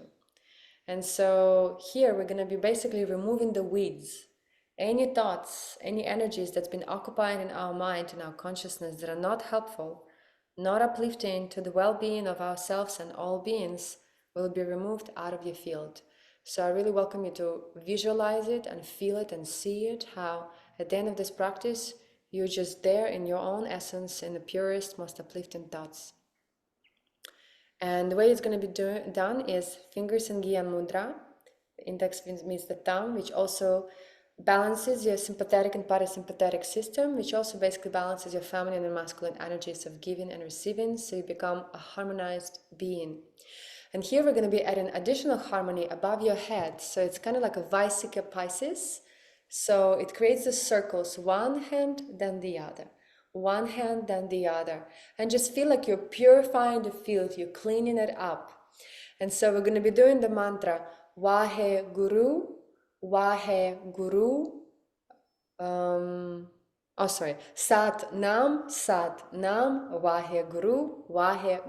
And it means I am truth, thank you to divinity, thank you to divinity. And so we acknowledge our inner truth, we do not ever ignore our intuition again, and we celebrate this existence as we get to dance with it, make love with it, play with it, all in divine truth. And so we're going to be doing that. Vaheguru, Sat Nam, Vaheguru, Vaheguru. And I just welcome you to enter it like a dance and feel like your mind is getting more and more purified. Allow yourself to smile, to giggle, to maybe cry, to let go. Purified as divine vehicle. Let's go. We're going to go for 5 minutes. Okay? Last 5 minutes and Shavasana. And use your voice. Your voice is such a powerful tool. It purifies your being much, much faster when you sing. So please make a sound.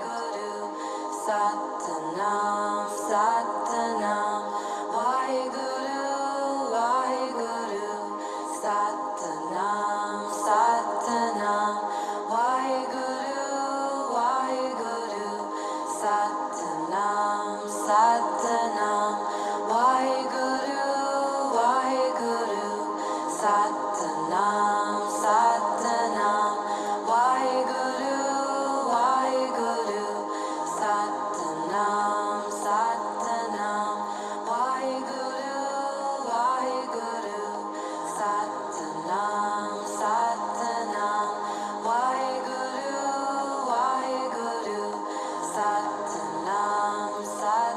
Satanam, Vaheguru, Vaheguru, Satanam, Satanam, Vaheguru, Vaheguru, Satanam, Satanam, Vaheguru, Vaheguru, Satanam, Satanam, Vaheguru, Vaheguru, Satanam, Satanam, Vaheguru, Vaheguru, Satanam.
gently bring your hands up above your head. Take a deep breath in.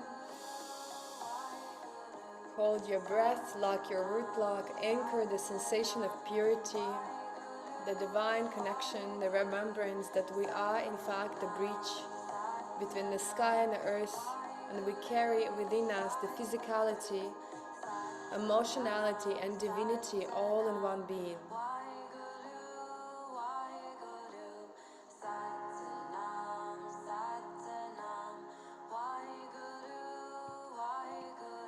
And when you're ready, gently let go, relax, breathe out, meditate.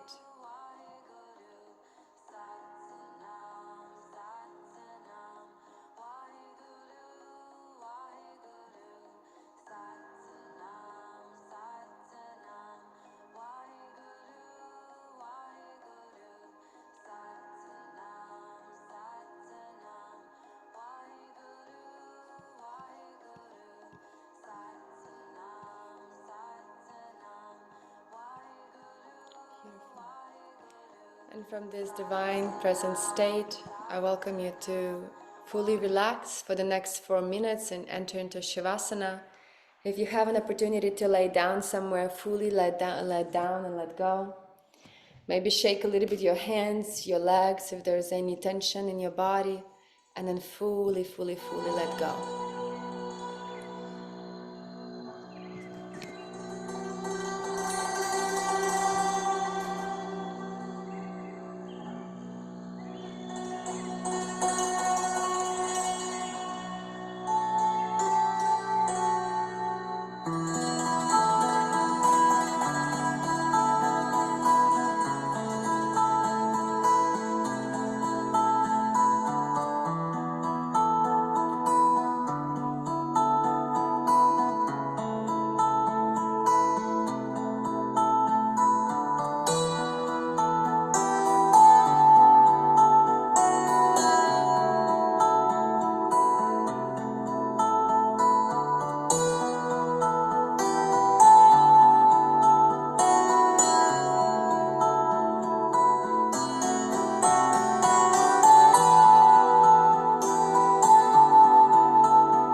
breath into your heart. Deep breath out. And gently moving your fingers and your toes. Touch away from the body.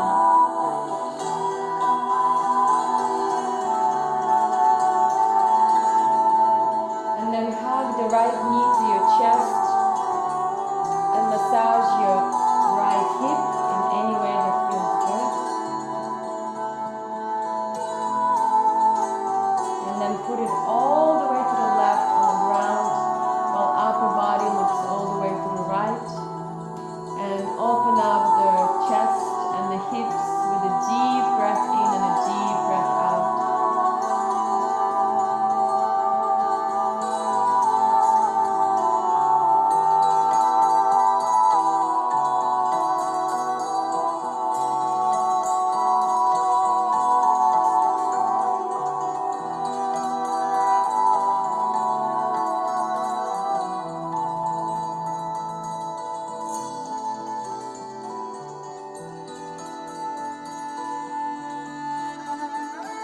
Gently switch and hug the left knee to your chest, and again massage your left hip in any way that feels good. And put it all the way to the right. And now open up the left side of the body and take a deep breath in and a deep breath out into the twist.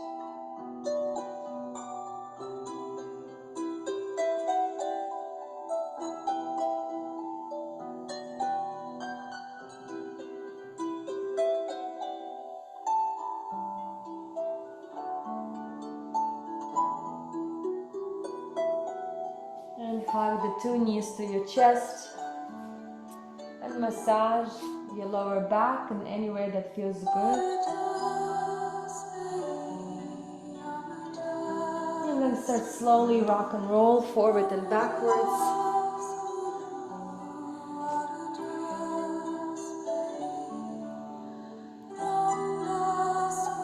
And when you're ready, slowly, gently settle back into the easy pose how we began, and settle into the grounded, centered, meditative position. In no rush, just being very present and gentle with yourself.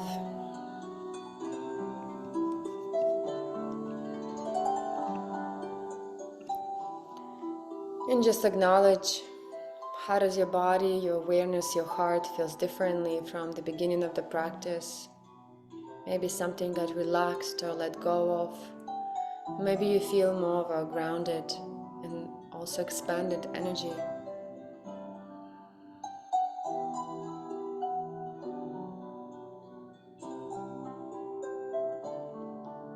Anchor the sensation. Remember that it's actually our natural way of being.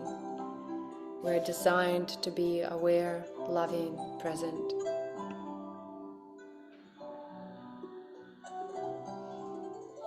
And from this divine space, let's start rubbing our hands together and allow yourself to express gratitude first and foremost for yourself, for your beautiful body, for showing up, for practicing today, for choosing to do that among so many other things in the world.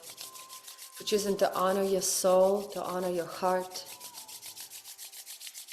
Thank yourself for all the hard choices and actions maybe you had to do to be where you are today, and acknowledge your path, acknowledge your journey of awakening, your journey of purification, journey of healing ancestral trauma that we all sometimes have to do.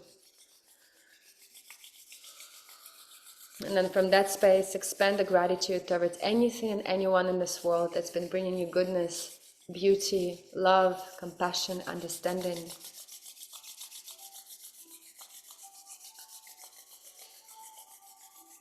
And then expand even wider the gratitude for everything and everyone on this planet, including the most difficult situations, and thank them for its lessons, for the strengthening of your spirit, for the clarification for what really matters.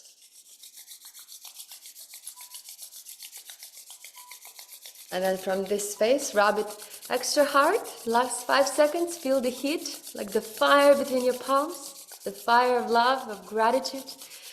And then put all of this heat into your eyes, into yourself, and feel the love pouring from your palms into your being.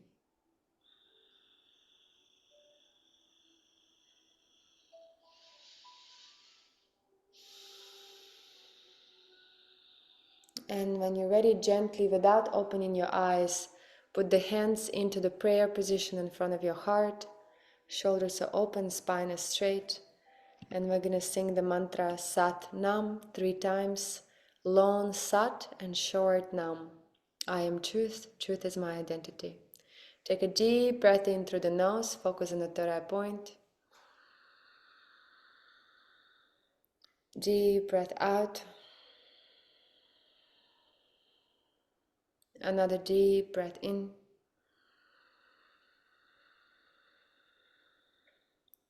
Deep breath out. And we're singing the mantra to close the practice. Sat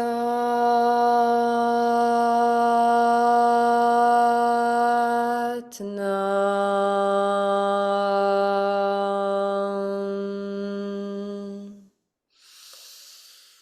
Sat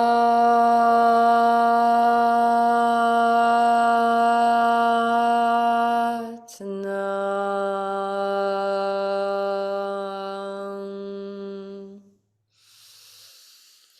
Sat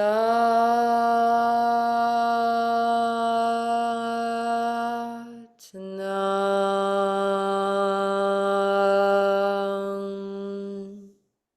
Take a deep breath in. Final holding of the breath, root lock, third eye, shoulders are relaxed. Meet yourself in the totality and divinity of your being.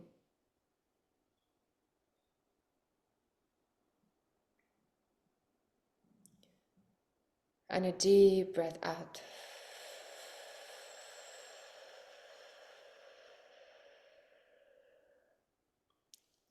Sat Nam, thank you so much for your practice.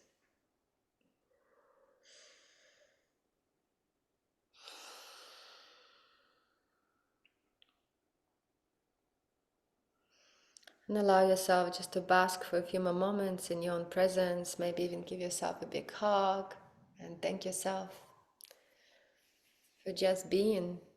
Even being on this planet is a big deal. Takes a lot of work sometimes. So just thank yourself, cuddle yourself up in goodness and love and kindness.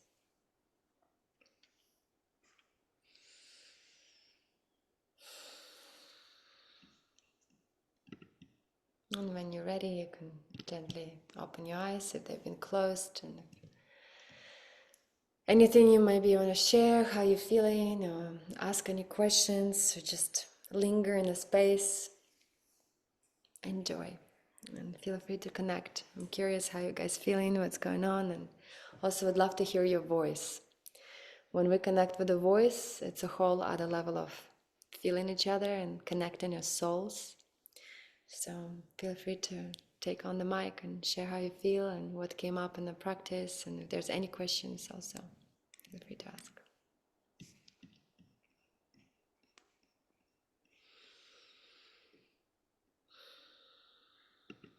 Hi. Good night, everyone. Hello. Hi, I am Felicia from Jamaica. I have no idea how you got in my inbox or how I subscribed or how this found me, but I needed it. So I'm so grateful to you and the community who supported in terms of the energy. But I'm feeling lighter, even though I wasn't able to do the full practice, but I'm so grateful for your presence. And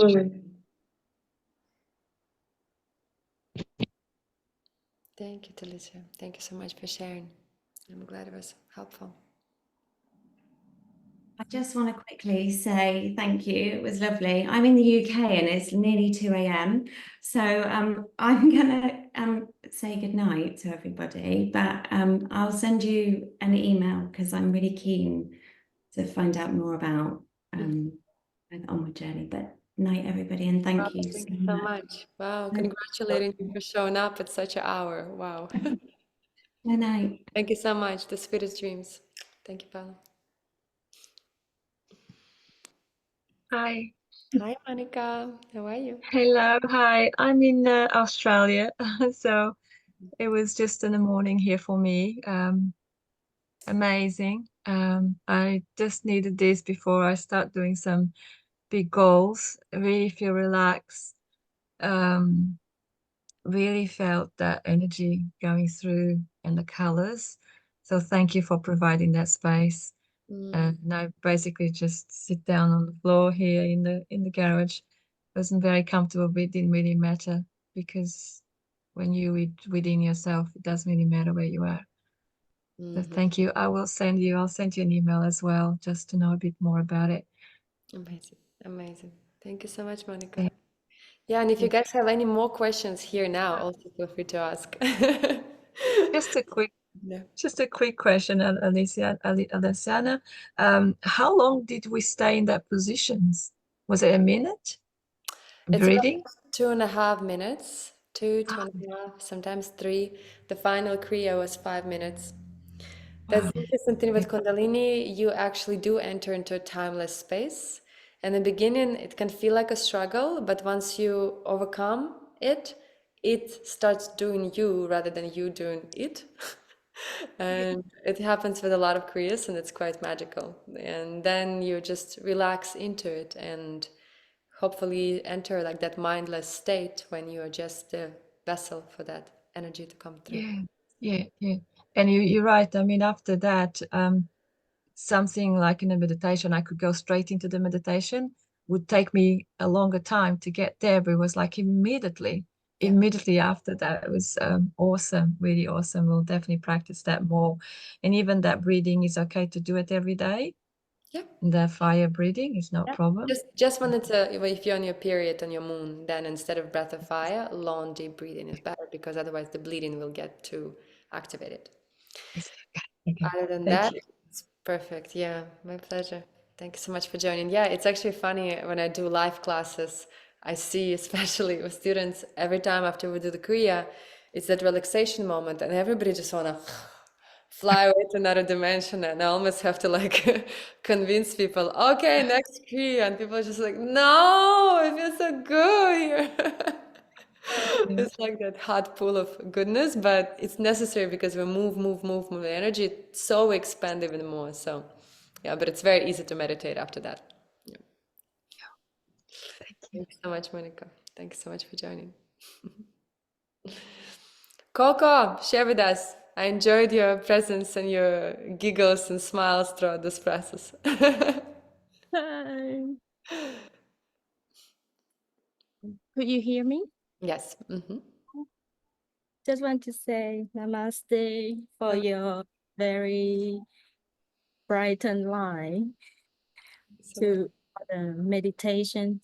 I will heal a lot and expand my heart, connect with divine through your special.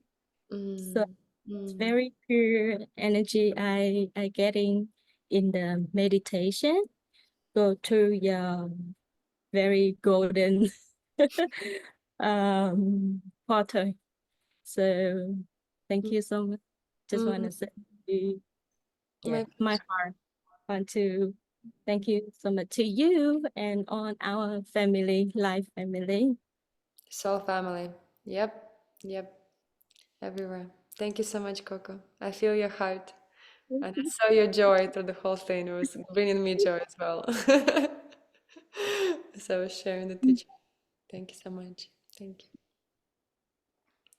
Anyone else would like to connect, to share, to say hi?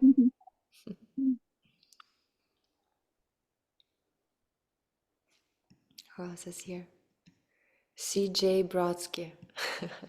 I see the cameras. Say hi. Okay. Hopefully it's Gigi. Gigi. Hi, Gigi. Hi. I came on late and I was just looking at my email and clicked on it. I had no idea what I was getting into. Like, what's that? But I'm so glad I'm a little bit familiar with the Kundalini Kriyas and some of the stuff, but I didn't know what was happening when I clicked on it. But I'm really glad, and I am definitely interested in hearing more either now or later about what the offering is in Western North Carolina in the United States. And we just had a really, really destructive hurricane and floods and tornadoes come through our area. Yep. And there's a lot of energy. How are you doing? Are you safe Thank you. overall right now? Yeah, and tonight, like 10 minutes before I clicked on, is the first time we have had utilities in 3 weeks. Wow. Yeah. Yeah. But I was feeling the storms and the floods, regardless of how they came, for months before, like looking at my writing and stuff. So my body's been processing it. So I appreciate it really well. Yeah. Thank you so much for sharing this, JJ. Yeah, it's so intense what's going on right now on the planet. And, I actually we don't need to get into like conspiracy theories, but I definitely feel like our consciousness is under attack. And it goes on through many angles. Some of them are intentional, some of them are maybe natural, whatever that thing is. But, we can get into defensive and angry mode, or we could just use it as an insane training. And it's happening. It's like, it is what it is. So now how are we going to handle it, and how we're going to become stronger in the process and more aware, more pure, more clean, and not close the heart. And I think that's the kind of trickiest part, not to close the heart in those moments, because our heart is the superpower. So I hope this thing can support you, this training, and even today's session, for you to come back to your inner power no matter what is happening. Thank you. Thank you. And it's like that dragon energy. It can be explosive and blow things up, or it can also be used to forge new pathways. And the more we have that connection with life force rising, and then the consciousness descending into that, the more capable I know I am of forging new pathways. It's easy to blow stuff up for me. If I get frustrated and mad, I'm a mama bear.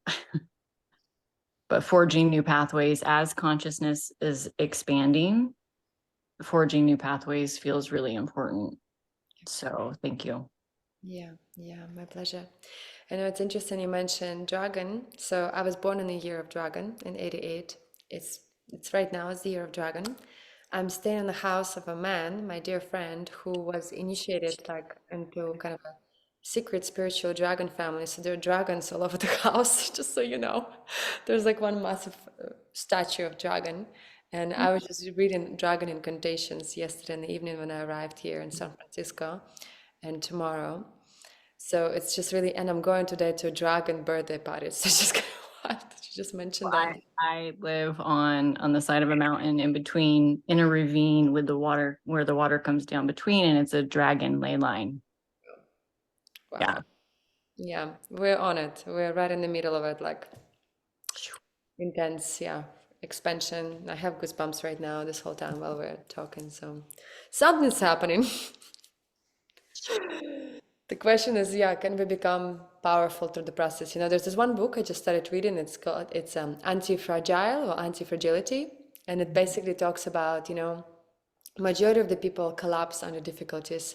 Some people shut down under difficulties or become like too robust and inflexible. And a few people become anti-fragile, meaning they're using every single situation, good or bad, as just training for even more sophisticated expansion of their consciousness, their heart, their capabilities, and therefore they use everything. The same in like Eastern, practices, when they say there's like a hit, it could be a damage, or it could be an opportunity to develop plasticity and a way to dance together. So you use it, you use everything. And so that's where it's at, I think. It's beautiful. Thank you for sharing. And I have a practice of receiving all sensations, getting beneath the sensation, accessing the life force, raising the consciousness, descending beneath all sensations. So as a response to all of life, getting beneath the sensations and being turned on by all of it in the middle of all of this. So yes, I feel you. Tantra, all the way. Amazing, amazing. Yes, and Gigi, and also, I'm gonna share the recording of this class, and I gave a really massive transmission on Kundalini Yoga and White Tantra and how they interconnected in the beginning of this class. So I recommend for you to watch it and receive it, because I gave a lot of very specific information there, and also in reference to the upcoming course. I think you will enjoy it as well. So it's my pleasure to share. Enjoy. Thank you so much. Anyone else? Jacinda? I don't know if I'm saying the name correctly, or Jacinda. Good morning, and thank you so much for sharing what you've been doing. I've just arrived in Australia, back from Indonesia probably 2 days ago, and I really appreciated the energy, the heart energy that was there and that I felt. And I originally am from New Zealand, so I'm heading back to New Zealand in a few days, and I really look forward to, when I'm back at home, settling into what, going on a journey of this course. I originally in Canada picked up some Kundalini teachings like 20 years ago, and I've mixed it with my own like Ashtanga of all sorts of different yoga that I've practiced in time out in nature and in the wild. So for me, if I can add to my knowledge of what you have to share, I would be deeply honored. And thank you for sharing what you have with us in such a beautiful way. Thank you so much. My deepest You're pleasure. welcome. Thank Especially you. when practitioners show up, I always feel so honored and always want to share, as much as I can. But I also know that there is something beyond knowing the thing. It's the energy that actually we share together. Yeah. You could be knowing this, and now I know them, but we come together and there's something Yeah. else happens. It's so empowering. It's that united we stand, especially in these days, like you say. We need all the help we can get. Yeah. And Sangha is so important. I realize it more and more, as much as my natural response is to go inward and hide. Like, I love my caves. I love to completely disappear and just practice and touch with the divine. But I continue, very humbly learn that, no, but you can't do it alone. You're not a separate individual. You're Developing community, eh? Yeah. Thank you so much. practice Wonderful. and play more wherever we get to play together. Thank you. Thank you. Beautiful. We are connected beings. Yay. All right, beautiful people. I don't know, the guys with the turned off cameras, my hiding spies. If you want to jump on here, Michael, Michelle, Lessert, and EE, and Lily, and Armine. If you guys want to say anything, and if not, also totally okay. Maybe you're on your own little cocoon. And while you're still preparing, just to kind of share with some of you who've asked, the training is beginning on October 22nd, which is Tuesday, and it will be 2 calls a week. So every week we will be unpacking one chakra. And so on the first call, I will be sharing with you the most important energies of that chakra and inviting you into one, of course, morning practice, which I will also give you access to my online course for a year. So you can just press play and do the class with music, sound. It's incredible, super easy to do. You just have to press play and sit your ass down. The rest will happen. So that's, it's a willpower, but it's a good one. And actually in the beginning of the training, I ask and urge the students to record themselves, if you feel comfortable, on a time lapse of you practicing. So then we're sharing it in our WhatsApp group, and we encourage each other to practice. Really, it's all about the practice, because otherwise we're just doing a little mental masturbation talking about spiritual concepts. Like, it doesn't matter what we talk about. We need to practice. And so if we practice, then things will happen. very quickly, because a lot of energies are moving and activating in this. And so you will practice every day in the morning on your own, or as much as you can. We have 2 calls on Zoom where I share the energy of the chakras, suggest to you the homework, kind of ask you each, how's your life going? A little bit of like a hot seat healing, magical coaching. And then you do the thing throughout the week, implement the aha moments that come to you during the practice in your behavior, in the way you show up in the world. And then on a Saturday, we jump on a phone call again, and we have like a Q&A session or sharing session, and actually acknowledge what just happened and how do you integrate in it. And so every week, it's a deep journey, because there's a lot of practices in my online course that you can do, but especially the morning Kundalini Yoga practice, and you doing it really in your life with your behavior and the way you think. That's going to be the biggest thing. And we also will have our WhatsApp group where we communicate every day and just support each other, inspire each other. And you will have a Dropbox link where I will save all of our live Zoom sessions where you can access anytime. And I will also upload there some materials, including the materials on Gene Keys. So Gene Keys is something that I just add as a bonus to you guys, because it really helps in understanding yourself. And you will receive your free profile that you can do online on genekeys.com, and then I will give you some access to the books and the voice recordings of Richard Rudd to understand how to unpack your own spheres in relation to your chakras. And so you become so equipped to unpack yourself on all levels. And I think that's all. 2 Zoom calls, WhatsApp group nonstop, access to the online course, and 8 weeks journey. So we go every week on different chakra, and the last week will be an aura, when we just bask in what just occurred, what shift changed, and you witness yourself. Can you actually illuminate from all energetic centers and stand in that being? And of course, the divine union and tantric part, all of the practices, all of the engagements between us and in all of your interactions in your life, but especially the romantic one, I'll be asking you what kind of a lover are you and what kind of energies you emanate in. So it's a lot about radical self-responsibility, but it's also a lot about play and mischief and creating a safe, loving space for beings to be around you. And so the more your frequency gets purified and expanded, the more joyful and pleasant your interactions will be. And wherever there is some untruth, it will come to the surface pretty quickly during this course.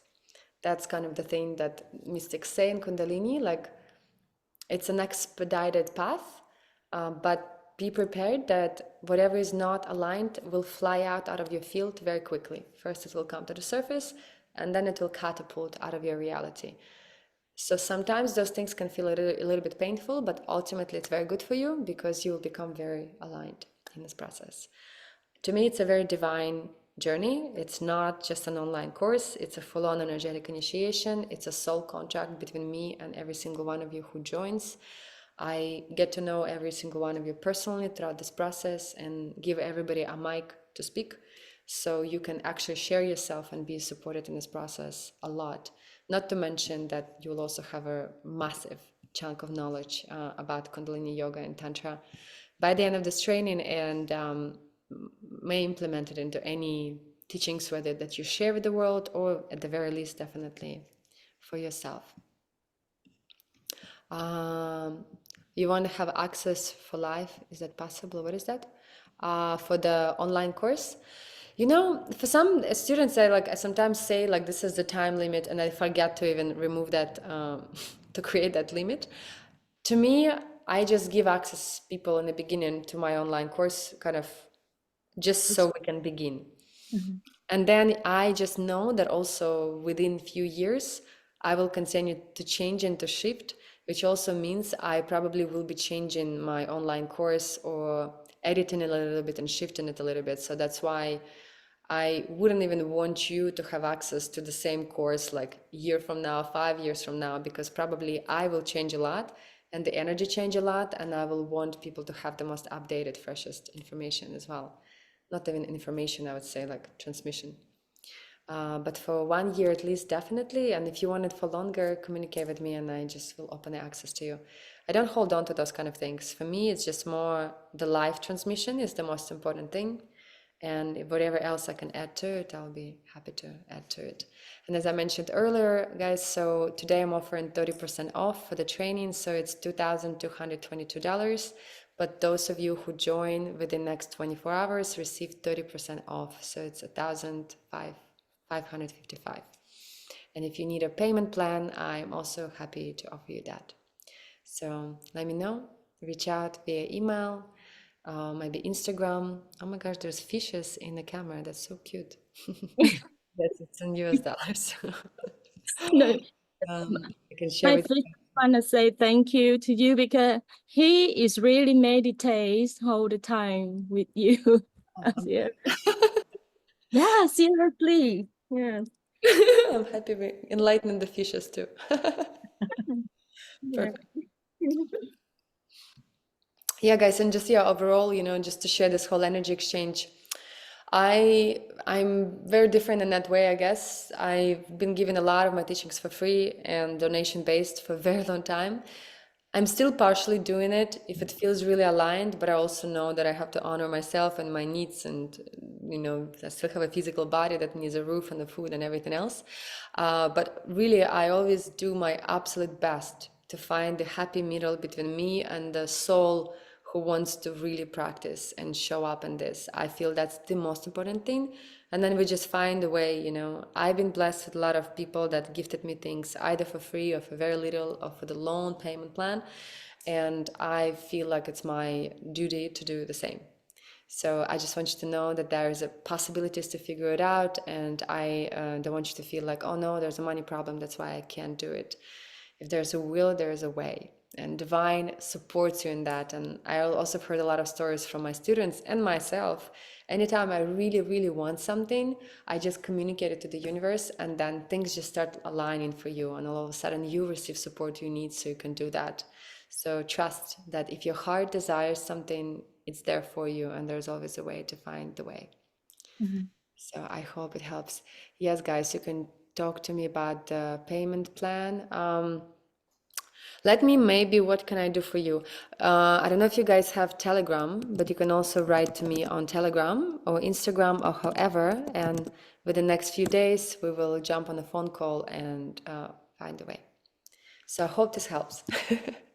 I've created all possible conditions so we can do it. Oh, wait a second. I think I send my Telegram name to Alessia, and I need to send it to everyone. Okay, that's my Telegram, and that's my email address, alessiana88@gmail.com. And if, again, take a look on my website, godsatplay.com. There's quite a lot of information about these teachings and some examples of videos. That's where the teaching is, my main course, the full course, which you will have access to during our training and mentorship as well. And I really do, like I mentioned that in the beginning of our class, I believe when you exchange this kind of energy, we're the souls that enter into like a tantric exchange, and not tantric that it's sexual, but tantric that we fully choose to dance together. So I want to fully show up for you, and therefore I welcome you to also fully show up for yourself and for the container, so then you can receive the most. That's the only way it works. When people just buy the online course and then they don't participate, it's best to really honor yourself fully in that process. All right, guys, is there anyone else? Anything else? I do have a question. This is Armina. Hi, Armina. Hi. So I am fairly new to Kundalini Yoga. I think I've done maybe 4 courses in person here. I live in Los Angeles. So I'm so excited to learn more.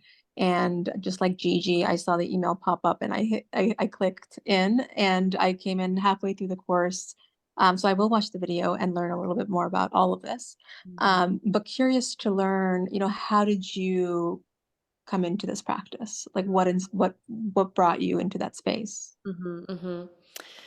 Happy to share. Well, there's a little bit, of course, the background I shared in the beginning of this call as well. But just to give you, I guess, like the brightest highlights. It's like my life has been very diverse. Let's just put it this way. I was like a kind of a for a moment, lonely child after I was bullied. And so I went from being very social and active and creative. I was singing and dancing, ballet, to very inward and hiding in nature. And so I was reading a lot of books, and some of them about like psychology and mysticism. So from a very young age, reality was as such that there was only one friend. It was book on nature.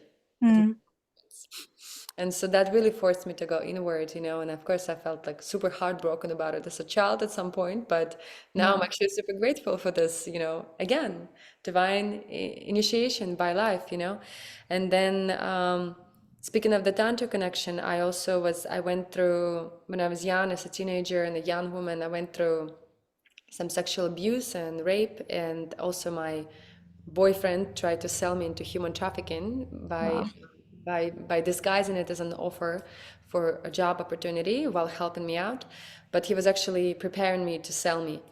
And there was a divine intervention that did not allow me on that plane where all other women got on and were forced into prostitution and trafficking. And I just, through some interesting, unusual circumstances, got very close to the darkness, but then always last moment was saved. Like somebody came, somebody pulled me out of it. Just really insane. I was born in Russia and grew up in Belarus. So in Belarus, that's where it happened. Like the guy was trying to ship me to Egypt.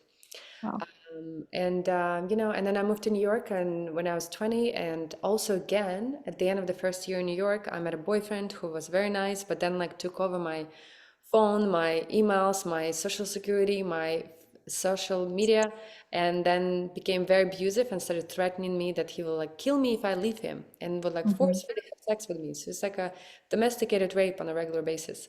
And so I, as a young woman in New York alone, had to enter such a insanely kind of a safe, strong state on the inside, while on the outside I'm being demolished completely. And so I remember like my spiritual path probably began then, when I was praying to the divine while being raped, to be safe and to run away from him and to find a way. And so when I finally was able to do it, I planned an escape. I ran away from him at 3 a.m. with like a few things. Some girl saved me that I recently met. I was hiding at her place. I changed my name legally. Like there were so many things that were insane. And, again, like life initiated me into such an intense darkness. But then because the pain was so great, my desire to heal myself was insane. I knew I was damaged, and I had to overcome that. And I looked in many ways. I signed up for acting training because I've heard that acting could be very healing to liberate different aspects of yourself, hypnotherapy, lots of different kind of yoga, power yoga, hatha yoga, running. My running became my meditation. Every morning I would just go for a run in New York, like on the West Side Highway, and just fly to another dimension just from connecting to my body. And then, around when I was 27, I'm 36 now, I got introduced to ayahuasca journeys, and then around that time to Vedic meditation, where you can you given a mantra and you just have to repeat that mantra in your mind. It's kind of like a transcendental meditation, and then you come back to it. And around 6 years ago, I went to Bali for the first time and met an enlightened master, Guruji from India, and he initiated me into Shaktipat. Basically, when you receive a blessing and the energy kind of enters you much quicker than normally, and your life gets purified much faster. And when you go to meditate, you go into that space very fast. And so that was, I consider to be one of my greatest blessings in my life. And then soon after that, I went to my first Vipassana. In Vipassana, I went into a very deep state that told me to leave America and move to Bali.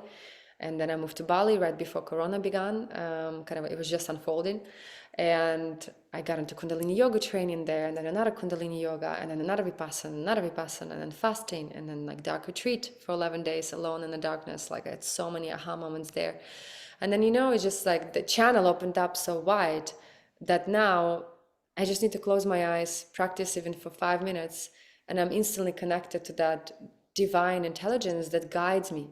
And it guides me in the right places to the right people. And then the last 2 years I spent in India, and I went to be in an ashram with the first master that I met, the Guruji from India. And then I just went to different mystical places in India, and everywhere I went, I had encounters with enlightened beings through some divine grace orchestration, you know. And so at this point, I have in my body and in my being the knowledge of Kundalini Yoga, which comes some of it from Yogi Bhajan, but then some of it is just classic from Hatha Yoga, you know, classic pranayam. Then I received initiation into Kriya Yoga from Babaji that gave it to Yogananda Paramahamsa. I don't know if you read Autobiography of a Yogi. It's like an ancient Kriya Yeah. text, you know? And then also I received Atma Kriya initiation from Vishwananda Paramahamsa, who is an enlightened master still here, who also received it from Babaji. It's another form of Kriya Yoga. And then I've been studying the Tibetan form of it. So, you know, at this point, I'm merging all of this knowledge while Kashmir Shaivism and White Tantra teachings just continue to confirm that everything I've been doing, I already been doing it without even knowing the name of these teachings. And I think it's my obsession with healing and with purity of intentions that brought me into this path, you know, because I've experienced such a dark aspect of sexuality that I just, you know, I promised to myself that if I ever connect with a man, he has to respect me and love me and revere me on all levels, not just sexual. And I appreciate and I love sexuality only if it's together with this, not just alone.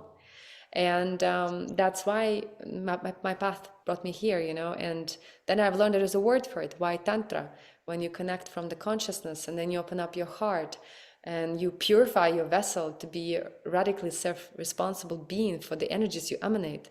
And then from that place, you unite together as a divine union and use relationship as a divine mirror for your ascension. So I guess that's in a nutshell. I mean, there's so many aspects, stories to it. I hope it gives you some idea. Yes, thank you. Thank you for sharing. That's, such a difficult but beautiful path. Yes. Thank you so much for your question. Yeah, I think honestly we all go through it and we all have our own unique way of touching this. That's why I continue to. No, I'm not glorifying pain and I'm not glorifying some horrific attacks that are happening on the planet on a lot of people, but I would rather use it than let it collapse me, you know? Absolutely. I hope Thank it you. helps as well. Yeah. Thank you so much for your question. Yeah, guys. And so I will ask the people from Full of Mind to send out another email where we will send the link to the recording. And if you guys have any specific questions just for me, then reach out on aliciana88@gmail.com, my email, or Instagram aliciana.ra. And happy to answer your questions. And we begin on Tuesday. We'll do it from 3 to 6 p.m. I think. But I also will assess who is signing up and we'll talk to all of you from what time zone you are. So if there's a need to maybe shift it a little bit, I also can. Like, for example, I'm leading right now another group, which is 8 months training. We're right in the middle of it right now. And there we jump on a phone call 9 a.m. Pacific time, which is, I think, very late in Australia, but still possible. So we kind of cover the whole globe. So we can find a time that could work, but it's going to be on Tuesdays and Saturdays. That's for sure. All right, beautiful. I'll be in touch with you. Just bear in mind, I'm just about to go to Bali to a breathwork retreat to become breathworker together with White already. So I'm not quite sure if we can reach out before I go. It's just for a week. But I really want to join, but I need to talk to you first. So we'll be in touch soon. Yeah, guys, reach out, and and I also like happily and like I think it's important. I'll jump on a phone call with every single one of you because that's because it's going to be very personal work. Like I actually really want to feel you, and I want to know that this is truly for you, and it's going to be beneficial for you as well. So let's feel free to call. And yeah, if you by any chance anytime miss the call, of course you will have access to the recordings, but it is recommended, of course, to be part of it because then you have an opportunity to be coached and healed in real time because we'll be practicing, but we also will be talking. And I've noticed a lot of healing happens when we start to share and then your mouth starts saying things you wouldn't even think you would say. And all of a sudden you are naked in front of everybody, and that experience of being witnessed in your becoming becomes so healing and revolutionary for your system, and your system expands right in front of our eyes. Honestly, it's one of the most miraculous things that I've continued to witness in all of my trainings, is that life connection in the moment, and the courage to be ourselves and reveal difficult parts of ourselves, ugly parts of ourselves, like things we like thought nobody would ever accept us for, you know. So just know that this is going to be a deep container of love and transformation. All right, beautiful people, thank you so much. Wow, we're at 3:33. That's a nice little timing for the recording. I appreciate you all for your time, for your presence, for your trust, for curiosity to dive into this ancient practice, and looking forward to connecting with all of you one-on-one. So please reach out. I will be here. Thank you so much. Thank you. Thank you. Thank you. Bye-bye. Beautiful day, morning, night, wherever you are. Ciao, ciao. Thank you.